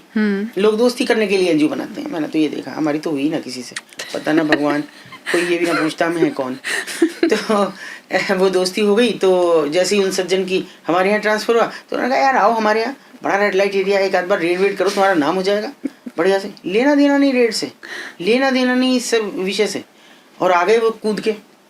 और 3-4 उन्होंने रेड की, उसमें वो महिला भी जेल गई। अच्छा। उनका नाम हो गया, ये अजीब बड़ा बाहर से आ रही है एक संस्था, ये कर रही है, उससे डर बैठ गया, एक दहशत बैठा दी कि भाई रोज रेड कर रहे हैं, 3रे दिन हो रही है, और तुम ताले लगा दिए, बंद हो गए। अब उन सज्जन ने संपर्क करने शुरू किए, पैसा वसूलना शुरू किया, और उस महिला से सो-कॉल्ड शादी की। अब इस बीच शादी करके बेवकूफ ने ये भी नहीं सोचा, तुझे फोटो खिंचा रहा जगह जगह घूम घूम के, जो लगा हुआ है, जिसके बच्चे हैं, वो तुझे बर्बाद करेगा एक दिन। अब वो महिला, अब उस महिला को भी एक NGO बनवा दिया, सेक्स वर्कर को भी।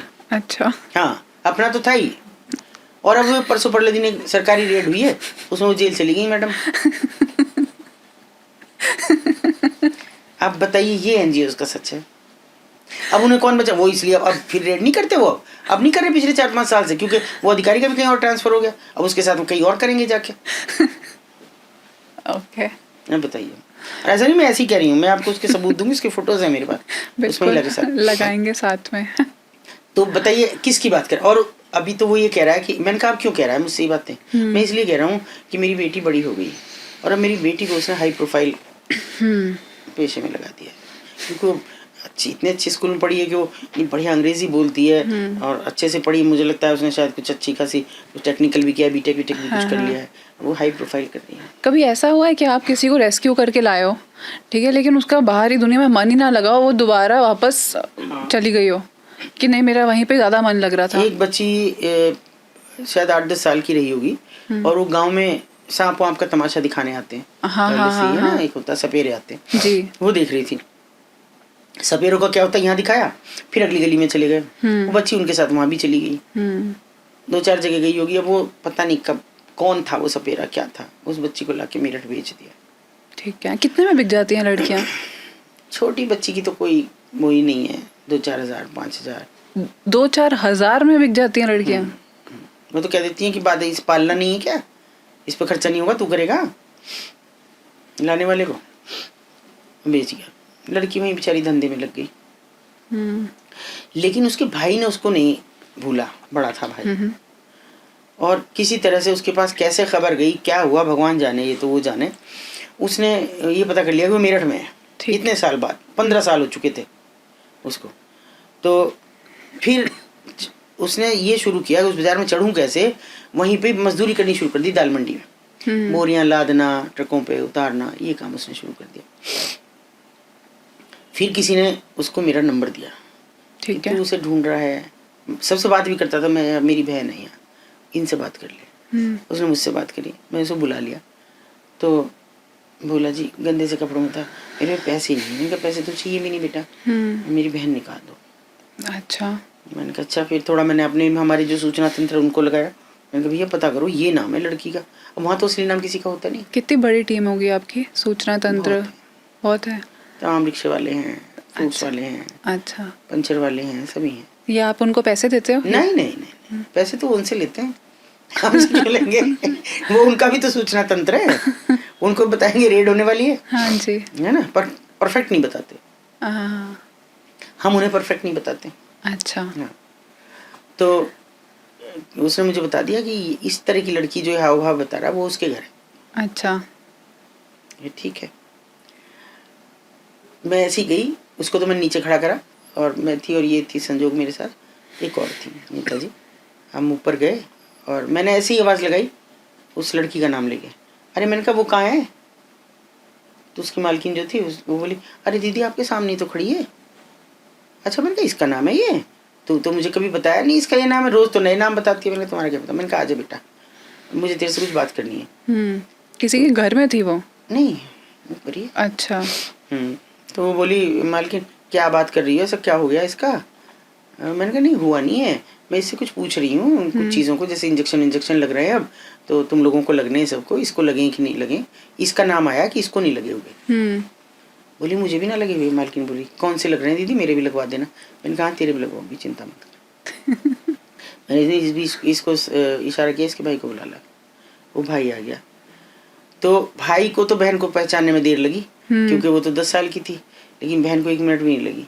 मुझे लग रहा था कि जैसे उसने देखा, मैंने कहा अरे देखना जरा, तुम इस आदमी को जानती हो क्या? तो उस लड़की ने देख के भाग के गई और अपने भाई के गले लग के इस बेतहाशा रोई वो। हाँ, वीरा वीरा करके, उसको पंजाबी थे वो। अच्छा। फिर वो ले गया उसको। मैंने कहा ले जा जा। मैंने कहा दीदी ऐसे नहीं ले जा सकती। मैंने कहा कैसे ले जाऊंगी बता, डोली वोली जुड़वा है, जो कहती हो वैसे ले जाऊंगी ना, मैं ऐसे कैसे ले जाऊंगी? मैं कैसे मान लूँ ये इसका भैया? तो मैंने कहा तू बता दे कौन है? उस लड़की ने कहा मेरा भाई है ये, और मैं इसके साथ जाऊंगी। आप खुश? और वो लड़का कहने लगा जी कभी ये मारे पीटे। मैंने कहा मैं यहीं खड़ी हूँ, मुझे मार लेगी तुझे। हमने कहा एक अपना साथ में जेंट्स वॉलंटियर भेजा। मैंने कहा सीधे इन्हें स्टेशन पहुँचाओ और किसी भी ट्रेन में दिल्ली वाली में बिठा दो, दिल्ली में जब ये चल जाए, ट्रेन चली जाए, उसके बाद आना, इनकी पकड़ से दूर हो जाएंगे। चली गई लड़की। 15 दिन बाद मुझे भी थोड़ा सुकून हुआ कि अच्छा एक लड़की इतने दिन बाद अपने घर गई। 15 दिन बाद मुझे किसी ने सूचना दी, रिक्शा वाले ने, दीदी वो तो आ गई वापस। ओके। शॉकिंग था। वापस आ गई? इनका क्यों? खुद से आ गई? हाँ, मैं फिर गई। मैंने कहा तू क्यों वापस आई भाई? मुझे वहाँ खड़ी मिली, तो वो वैसे बेचारी खड़ी रही शर्मिंदा से। मैंने कहा बता ना। हाँ। बोली क्या बताऊँ, वहाँ तो इतनी भुखमरी है कि उनके पास रोटी नहीं है। मैं एक और बढ़ गई थी, माँ बाप रहे नहीं, भाई के भी बच्चे हैं, उनके पास भी रोटी नहीं है, छोटे भाई की भी शादी भी नहीं हो रही इसलिए। तो अब मैं वहाँ उन पर बोझ बन के कैसे रहूँ? मैंने सोचा यहीं कमाऊँगी, कुछ उनको भी भेजूँगी, क्योंकि और कुछ तो आता नहीं। वहाँ क्या करती है? तो ये जो बिल्कुल लोअर मिडिल क्लास या बिल्कुल हाशिए पे जी रहे हैं, उनके पास एक्सेप्टेंस जैसी चीज़ का कोई मतलब नहीं है। आ गई तो ठीक है, कोई पूछता भी नहीं है, लेकिन उनकी खुद का क्या करे? यहाँ कम से कम रोटी तो मिल रही थी, और अब उसके ज़रिए उसके परिवार को भी मिल जाएगी। जब हमने पॉडकास्ट शुरू करा था ना, तो हमने बात करी थी, चलो लड़कियों की तो हम इतनी बातें कर चुके हैं कि उठा के ले जाते हैं, लेकिन आपने बताया कि 8-10 साल के लड़के भी होते हैं जिनको वो उठा के ले आते हैं। हाँ। उनका क्या करते हैं वो? मतलब आपने कभी लड़के को रेस्क्यू करा है? मैं बता रही हूँ ना, मैं कि 3000 बच्चे, 3000 लड़के? हाँ, जिनमें से कम 2-2.5 हजार बच्चे लड़के थे, लड़कियां नहीं थी। लड़के लड़कियां मुश्किल से 500 रही होंगी। लड़कों का क्या करते हैं? उनका भी रेप होता है? बिल्कुल, सबसे ज्यादा वो होते, और वो इतने खुराफाती हो जाते हैं। फिर मैं आगे बताऊं, क्योंकि नशा जो है ना उन पे इस कदर हावी हो जाता है, जैसे वो टीनेज में आए वो भी किसी न किसी के साथ इसी सब कर्म को करते हैं, बहुत बेकार हो जाते हैं। कोई सुरक्षित, उन्हीं की अपनी लड़कियां, उनकी जो आसपास की लड़कियां, कोई सुरक्षित नहीं है वहाँ। और ये ज्यादातर स्टेशन पे है। आप समझ लो कि ये हब है स्टेशन है इनका भी कार्य। अब उनको अंदर तो घुसने नहीं दिया जाता आजकल, अभी तो स्टेशन के कुछ नॉर्म्स बदल गए, लेकिन वो बाहर तो पड़े हैं। तो लेकिन लड़कों को पैसे देने के लड़कियां आती हैं लड़कों को पैसे देने, तो फिर ना ना ना ना, वो लड़के भेजे जाते हैं उनके अपने जो दूसरे लड़कों के पास। हाँ, औरों के साथ, मर्दों के पास। तो मर्द ही मर्द का रेप कर रहा होता है? बिल्कुल, बहुत से लोगों को वो सस्ते में मिल जाते हैं।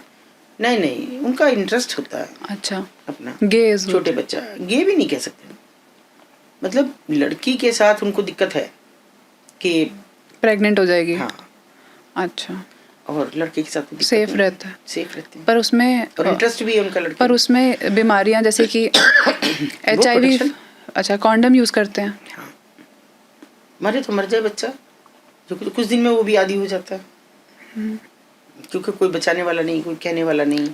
तो आपके पास कोई ऐसा केस आया है कि माँ बाप ने बोला हो कि मेरा लड़का किडनैप हो गया है और आपने उसको बचाया हो किसी नहीं लड़के? देखिए, किडनैप नहीं, वही तो मैं एक लड़के का नाम, मैं नाम तो क्या लूँगा उसका, बच्चा था और वो दूसरी कम्युनिटी से था। वो बच्चे की माँ अक्सर हमारे पास आती, क्योंकि अखबारों में रोज छप रहा था, आज इतने बच्चे, आज इतनी लड़कियां, इतने लड़के स्टेशन से आए, वो भेजे। एक वो आती है माँ और आके हमसे बोली कि सबके बच्चे बचा रही, बहुत बहुत रूडली। और हम इसलिए कि हम गरीब हैं, हमारे पास पैसा ना है, हम पैसा ना दे सकते। मैंने कहा पैसा लेके किसका बच्चा बचाया जाता है अभी? बच्चा तो बच्चा है, जैसा मेरा ऐसा तुम्हारा। बोली तभी तो मेरा ना बचा रही। मैंने कहा मुझे कैसे पता तेरा बच्चा कौन है? मुझे कुछ फोटो दे, मुझे कुछ चीजें दे उसकी, जो मुझे पता लगे कि ये बच्चा है तेरा। फोटो तो नहीं है हमारे पास, तो मैं कहाँ से लाऊं बच्चा? फिर कहाँ खोया, कैसे गया? बोली कहीं नहीं, बाहर कंचे खेल रहा था झोपड़ियों में और वहां से गायब हुआ। तो मैंने कहा कहाँ पे गया, ये तो बता दे। तो ये सडन हुआ, मैंने इसमें प्रयास भी नहीं किया, सच बात तो ये है। जब कहाँ प्रयास करूं, सबके मुंह ऐसे ही देख लूं जब मुझे पता ही नहीं, उसकी कोई फोटो नहीं, कुछ नहीं। मैंने फिर भी क्या किया, मैंने कहा ऐसा करो तुम दोनों अपना यहाँ खड़े हो, मैं तुम्हारा दोनों का पति पत्नी का एक फोटो खींचती हूँ, ठीक है। क्या पता तुमसे सूरत मिल जाए किसी बच्चे की और हमें घूमते फिरते कहीं मिले, पर मुझे रोज मत परेशान करना, क्योंकि तुम्हारे पास संसाधन नहीं है, कुछ भी आधार कार्ड नहीं, तुम्हारे पास वोटर कार्ड नहीं, कहीं पकड़े जाओगे, फंस जाओगे इस सब चीज़ में, कि अगर ये ज़्यादा एक्सपोज हुआ ये कि मेरे घर के बहुत पास, आपने तो देखा मेरे घर से अंदर की तरफ जाओगे तो एक पूरा स्लम्स पड़ा हुआ। हाँ जी। और वो किसी ने अपने खेत में बसा दिए हैं और दीवार कर दी है, तो वो अंदर ही रहते हैं, अंदर ही उन्होंने दुकान उकान सब कर रखे, दिन भर वो कूड़ा बीनते हैं, कुछ भी करते हैं और वो आते हैं।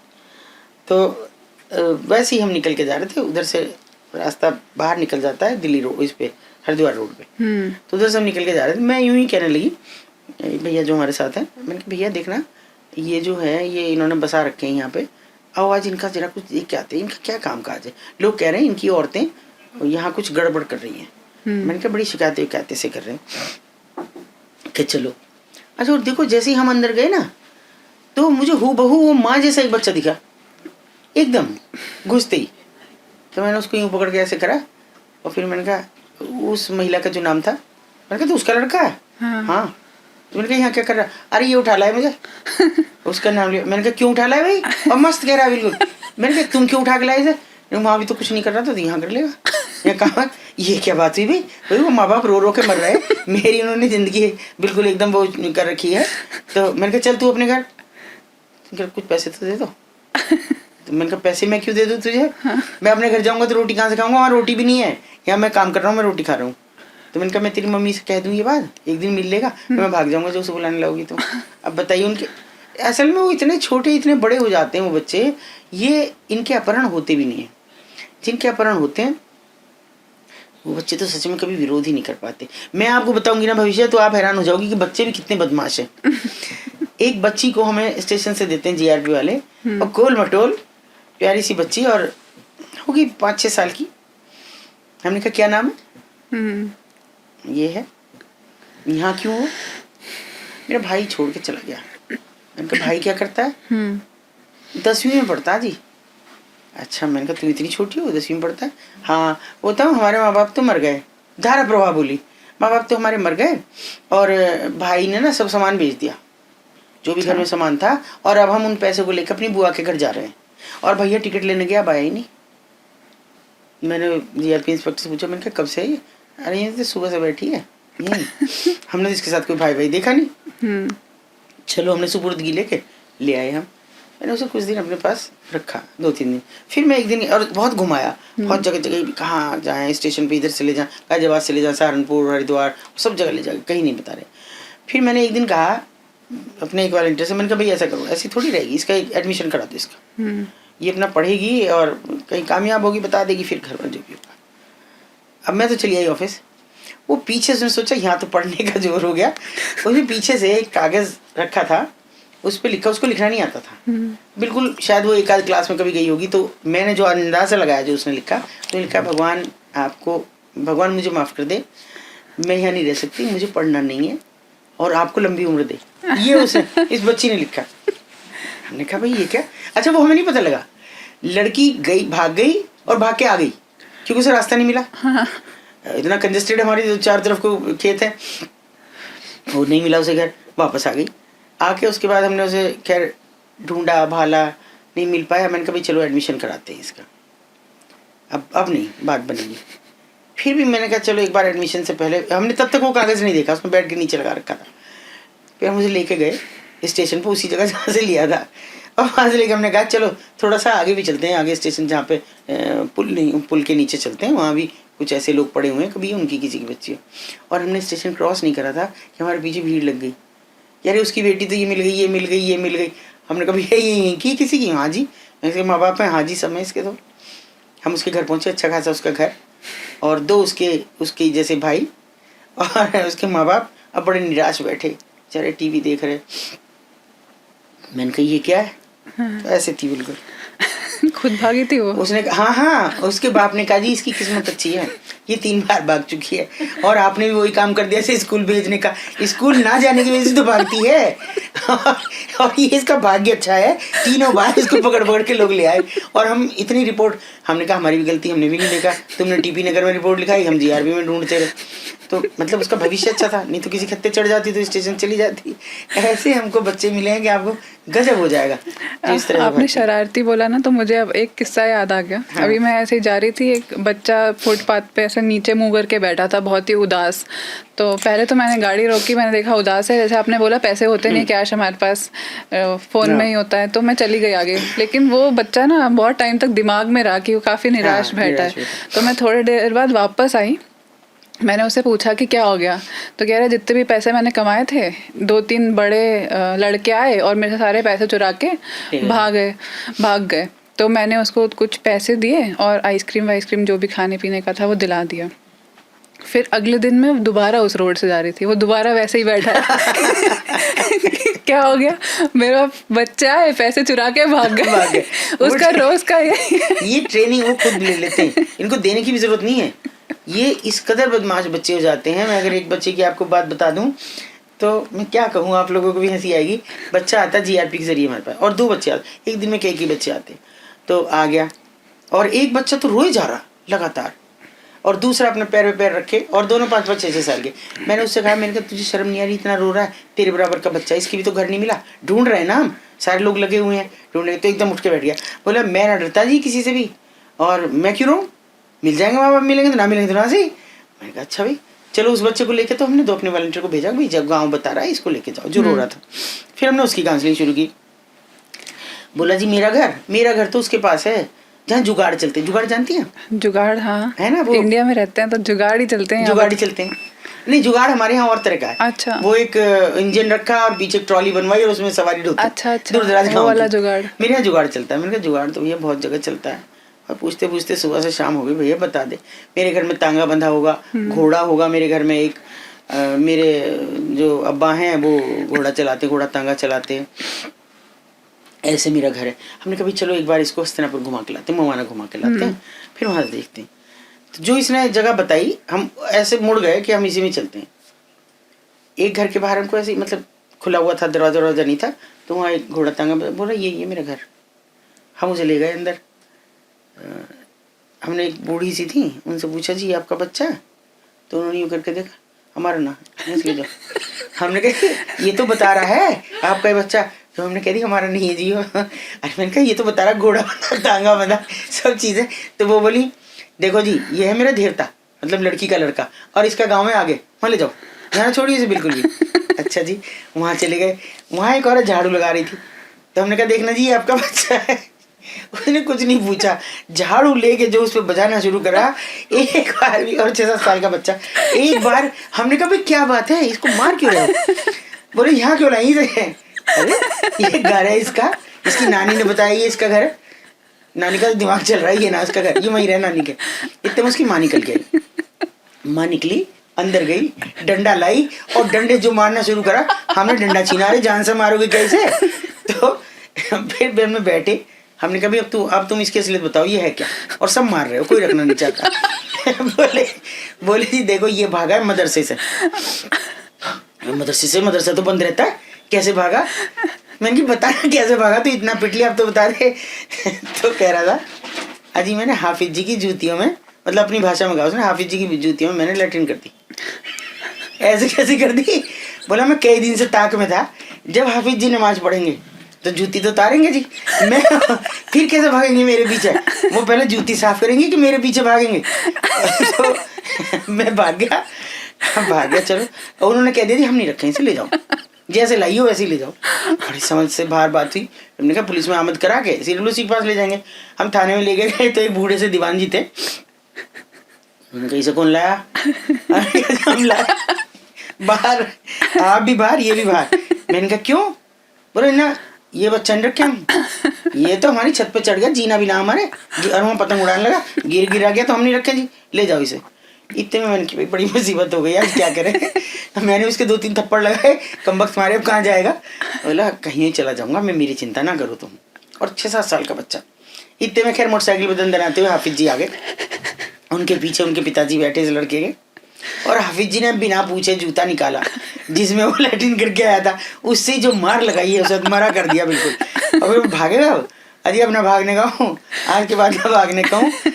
उसके बाप ने कहा देखो जी हमारा तो लियो मत, मर जाए तो ना मर जाए तो। इस कदर उस बच्चे से परेशान थे हर कोई, आखिर को हाफिज जी ने वो बांधा, ऐसे नहीं क्या वो उसे बांधा आगे अपने पेट से, अपना वो उतारा उन्होंने जो सिर पे बांधते थे उसे बांध के और तब लेके गए वो मोटरसाइकिल से। मैं कहा जान छूटी हमारी। तो हर तरह के अनुभव हैं उसमें, तो बच्चे अच्छे भी आते हैं और ऐसे भी आते हैं। तो ये वाला वो अनुभव था कि बच्चा बचा लिया, अब हम फंस गए। अब हम फंस गए। ऐसे भी हैं लोग, ऐसे भी कहते हैं, मतलब थोड़ा हम कम्युनिटी के हिसाब से भी बहुत गंदा बच्चों को डाल देते हैं मन में। वो भी होता है कि हम तो ऐसे मार देते हैं, हम ये करते हैं, ये भी सब ठीक नहीं। अच्छा आजकल ना मसाज पार्लर्स बहुत चल रहे हैं, मैंने सुना है कि 5 स्टार्स में लोग जाते हैं। 5 स्टार में क्यों? आप सिंपली जाओ। अच्छा, जो जरा से घरों में लोगों ने अपने खुद के घरों में अपने स्पा बना दिए, वहाँ पे लड़के मसाज दे रहे होते हैं, लड़कियाँ लेने आती हैं मसाज। लेने आती हैं। और ऐसा भी होता है? देखिए स्पा में कौन जाएगा, मसाज पार्लर में कौन जाएगा? जिसके पास अच्छा खासा पैसा होगा। हाँ जी, है ना। स्पा में क्या आपको कटी स्नान भाप स्नान तो करना है। वो तो आपने घर में भी जकूजी लगा रखे होंगे, जिनके पास पैसा होगा या जिनको शौक होगा वो स्पा में क्यों जाएंगे? स्पा में वो लोग जाते हैं जिनको लड़कियां वहीं प्रोवाइड होती हैं, वो मिनी वेशालय है। मैंने अपने यहाँ कम से कम इस बीच में आपसे बात करने के बाद 3-4 जगह स्पा सेंटर्स बंद कराए हैं। अच्छा, वहाँ पे क्या होता था? पकड़ी गई हैं। क्या होता था वहाँ पे? लड़कियां बुलाई जाती हैं, लड़कियां स्वेच्छा से, लड़के आते हैं पैसे देते हैं। अच्छा, कमीशन उनका भी स्पा वालों का बंधा रहता है। हाँ। अच्छा, स्पा में लड़कियां होती हैं, हाँ। वो लड़के आते हैं मसाज करवाने। हाँ, और सेक्स के लिए पैसा देते हैं। कितना पैसा होता है, कुछ आइडिया है? अच्छा खासा भाई, जिसमें मालकिन भी ले ले, लड़की को भी चला जाए, 4-5 और हजार, पुलिस को भी चला जाए। अच्छा 4-5 हजार में हो जाता है इन सब का काम। उनका और हाई फाई करके, और अंदर चूंकि ज्यादातर ये घरों में खोल रखे हैं, मतलब बाहर की ड्राइंग रूम की जगह पे कोई दुकान हो। जब भी हम सुनते हैं ना कि रेड हुई, लड़कियां निकाली, तो ये लड़कियां खुद उस धंधे में अपनी मर्जी से है? मर्जी से हैं, लग्जरी जुटाने के लिए। कैसे मिले? तो फिर इनको क्या ही रेस्क्यू करना? इनको तो रेस्क्यू करने का कोई फायदा नहीं है। ये सजा की हकदार है, इसलिए तो सजा की हकदार है। ये इतनी बदअमनी और इतनी गंदगी फैला रही है समाज में, ऐसे लड़के लड़कियों पे रोक लगनी चाहिए। जिगोलो हैं ये। जिगोलो में क्या होता है? मेल प्रोस्टिट्यूट में लड़कियां पैसे देने आती हैं, बड़ी उम्र की औरतें बुलाती हैं घर में, और ये जिम के जरिए जाते हैं। किसके जरिए? जिम में पहले वो करेंगे, बॉडी शॉडी बनाएंगे, उसके बाद पैसा कमाना यार। महिलाएं भी आती हैं आजकल, देखो तुम 60-65 साल की महिलाएं भी जिम में आती हैं। वो बुलाती हैं जिगोलो को घर में अपने सेटिस्फैक्शन के लिए। हाँ, और फिर वो अपने से दूसरे से तीसरे को, और उसके बाद ब्लैकमेलिंग मतलब वीडियोस बना लेते हैं। अच्छा, वो बेवकूफ है लड़के। मेरे पास रोता हुआ आया कि जी मेरी तो शादी भी नहीं होने देनी। क्यों? मैंने कहा तुम पागल हो कि मुझे कह रही है मैं तुम्हारी शादी नहीं होने दूंगी, ये सबको दिखाऊंगी, बदनाम कर दूंगी। वीडियो बना ली, खुद भी तो बदनाम होगी पागल। हाँ। वो तो अच्छे खासे घर की औरत है, पैसे वाली है, उसके बाप का, उसके पति का, उसके भाई का, सबकी तो इज्जत चली जाएगी। वो नहीं करेगी कभी भी, तो छोड़ दे एक झटके में। कह रहा मैं एक रात में 4 औरतों के पास जा रहा हूँ, मर जाऊंगा, दवाई खा रहा हूँ, नहीं छोड़ पा रहा उनको। वो एक दूसरे के साथ भेजती हैं, पार्टीज में लेके जाती हैं हमें, क्योंकि अच्छे दिखने वाले दिखने वाले लड़के हैं। दिखने वाले लड़के हैं ये उनका सेटिस्फेक्शन है केवल, ये सेक्स की भूख नहीं है जहाँ तक मैं सोचती हूँ। पर ये अपना जिगोलो satisfaction पहले अपनी मर्जी से बन जाते हैं और फिर फंस जाते हैं, फिर फंस जाते हैं, फिर निकल नहीं पाते फिर उधर निकल से। नहीं पाते। इससे ज़्यादा घटियापन क्या बताऊँ आपके इंस्टाग्राम पे इन सब चीज़ों की मैंने कहीं जिक्र किया तो बहुत से लड़के पूछते हैं मुझसे, मैं जिगोलो बनना चाहता हूँ, मुझे बता दो 1-2 क्लाइंट।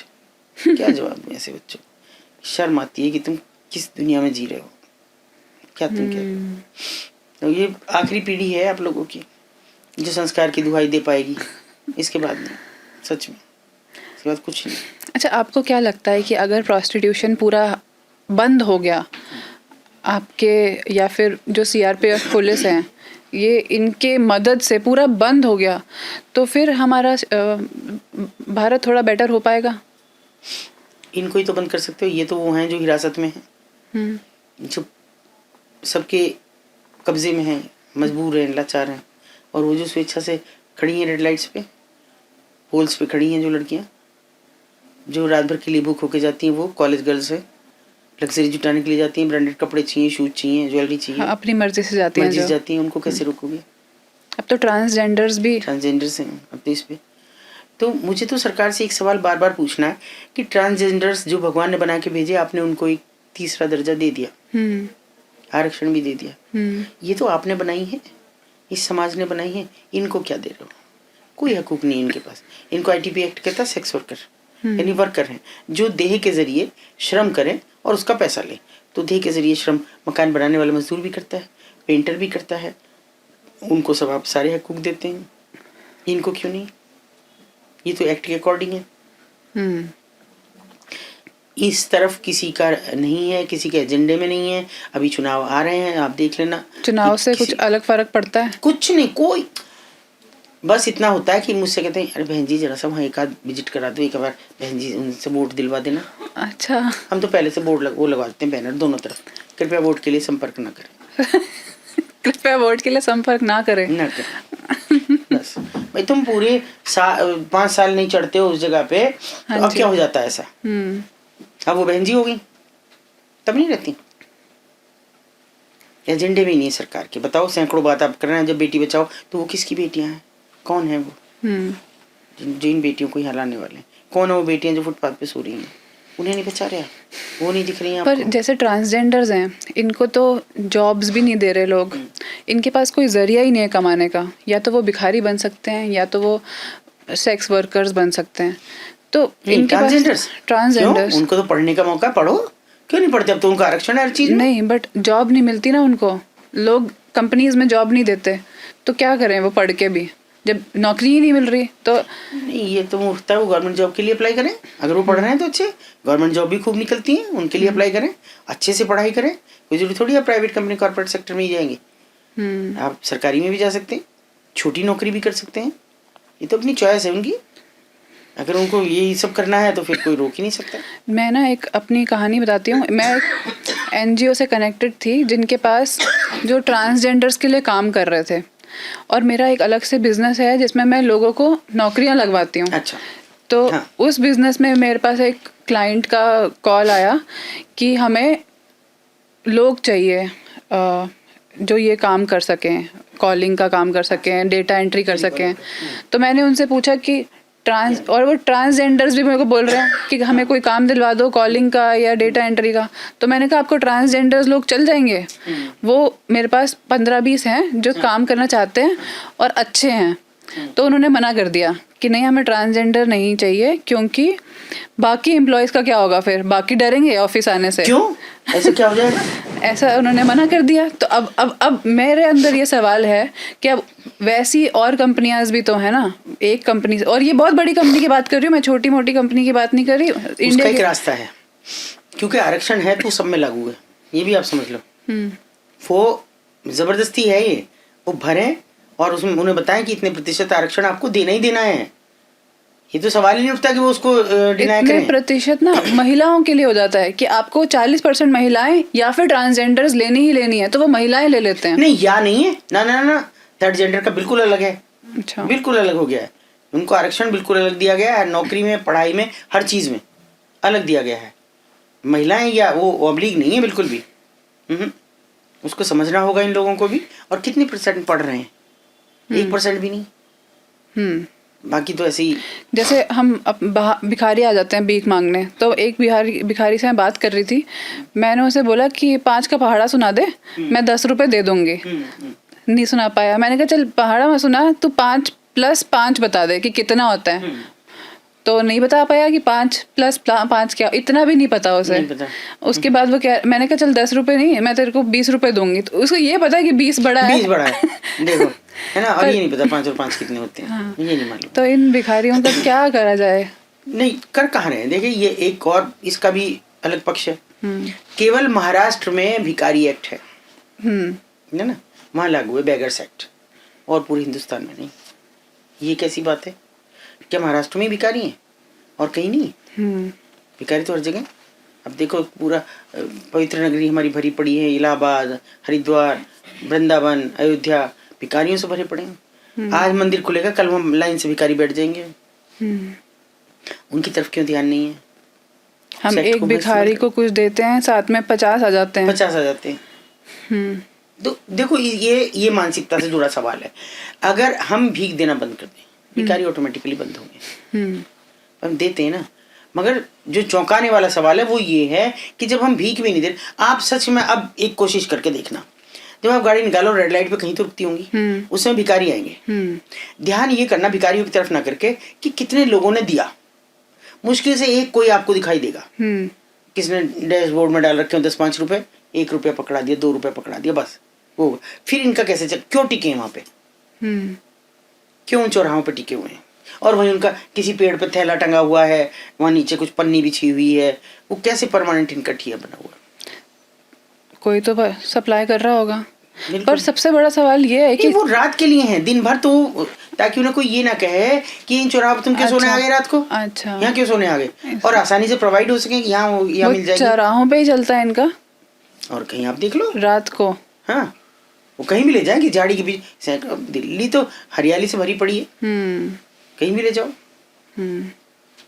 तो ये कोई ऐसी बात नहीं है जिसको कोई नहीं जानता है, और कोई जानना नहीं चाहता तो उसका कुछ कर नहीं सकता। तो सबसे बड़ा सवाल मुझे मन में यही आता है कि जो हम भिखारी को पैसे दे रहे हैं, चाहे 10, 20, 500 दे रहे हैं, चाहे वो उसके पास नहीं जा रहे हैं। ना ना ना ना, 1 रुपया भी उसमें से उसके पास नहीं जा रहा, उसको बस 2 वक्त की रोटी मिल रही है। रोटी मिल रही है उसे, बस। और दूसरी भी चीज पे गौर करना कि अभी 90% औरतें और लड़कियां हैं चौराहों पे। आदमी का मैं तो 90 कह रही हूँ, मैं कह रही हूँ 99% औरतें और लड़कियां हैं। मुझे तुम लड़के और आदमी जब ढूंढ लो तो मुझे बता देना। डबल इनकम होती है ना, भीख से भी मिलता है और रात से भी मिलता है। हाँ। तो कहाँ से इनके मर्द कहाँ हैं जो हैं? ये जो आए दिन इतने सारे बच्चे इनके साथ रहते हैं, ये किसके हैं?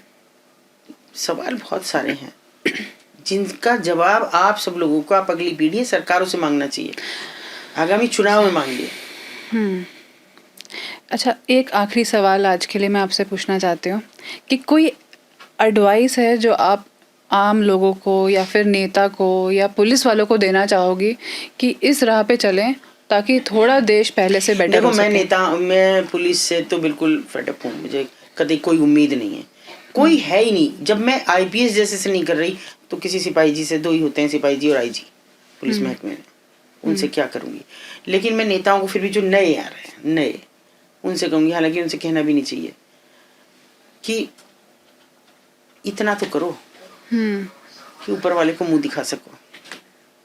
आप हाईवे पे कुत्ते बिल्ली वाला सेक्स कर रहे हैं, आप बंद कमरों में प्रोस्टिट्यूट्स को बुला रहे हैं, शराब ले रहे हैं, सिर पे ले रहे हैं, नाच रहे हैं, वो आप ही की सरकार के लोग हैं। कहीं तो आँख खोलो, उन पे जिक्र भी नहीं करते। क्या ये आपको नहीं पता कि कैसे हाईवे पे इतना बड़ा कांड हुआ है? नाम के आदमी, और वो लड़की उतरती है तो बिल्कुल उसके शरीर पे कपड़ा नहीं था, और उसके बाद वो एक्सक्यूज देती है, मैं तो इनसे शादी करने वाली हूँ। तो क्या सड़क रह गई? घर चली जाओ, शादी कर रही है तो इसकी बीवी के सिर पे बैठ जाओ। कुछ तो समझो। नेताओं का ज़मीर और चरित्र अगर सुधर जाए तो मैं समझती हूँ कि आधी दुनिया सुधर जाएगी। आप एक छोटा सा ये समझ लीजिए, आप एक साधारण लड़की हैं, मैं साधारण महिला हूँ, चुनाव में खड़े होकर देख लिया, मैं 10 वोट नहीं मिलेंगे, हमारी जमानतें जब्त हो जाएंगी।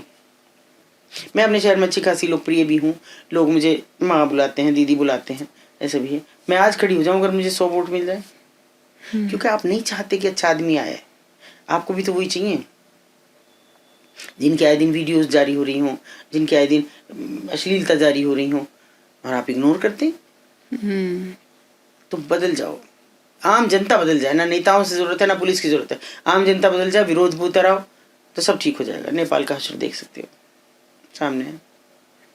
सही बात है, ये तो अभी हुआ है, एक ही दिन में हो गया सब कुछ। मैं ये नहीं कहती कि हिंसा जायज है, लेकिन जेंटू को भी मैं जायज नहीं ठहराती, लेकिन इतना तो करो, विरोध तो करो। अगर विरोध ना, लोग कहते हैं कि गांधी जी ने कुछ नहीं किया, मगर सत्याग्रह में भी बड़ा आंदोलन बड़ा था वो भी।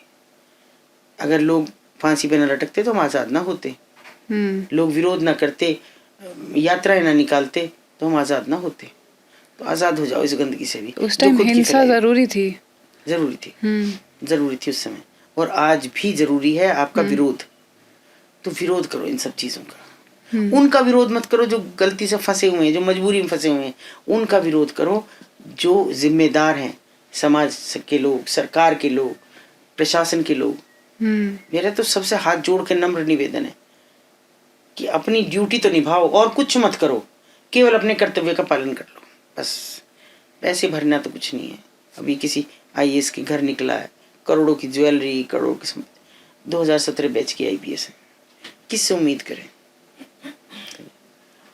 तो सच में मैं उम्मीद तो नहीं खोती हूँ, पर हताशा जरूर है कि लोग आगे नहीं आना चाहते। बस लोग सोचते हैं भगत सिंह तो पैदा हो, अतुल शर्मा घर ही हो जाए। ये तो तब भी लड़ भिड़ रही है तो और लड़ लेगी।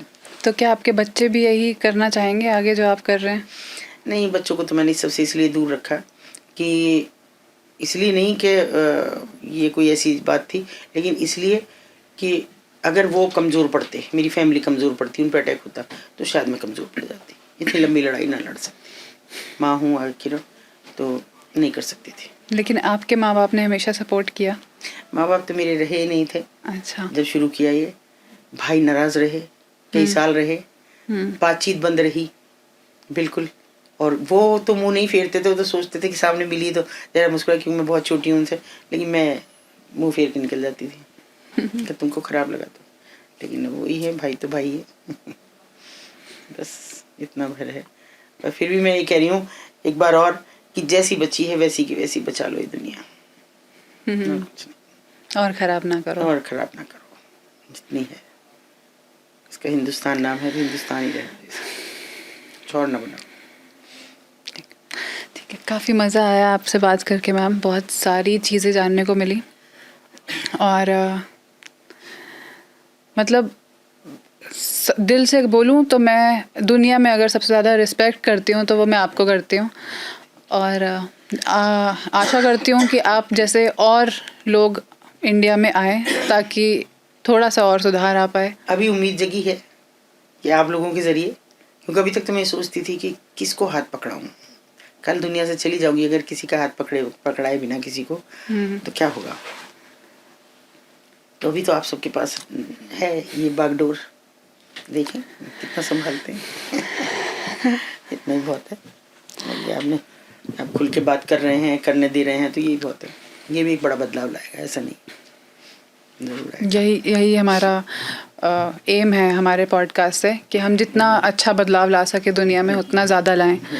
लोग अपने घर में दिया जला लेते हैं, अपना भगवान को पूज लेते हैं।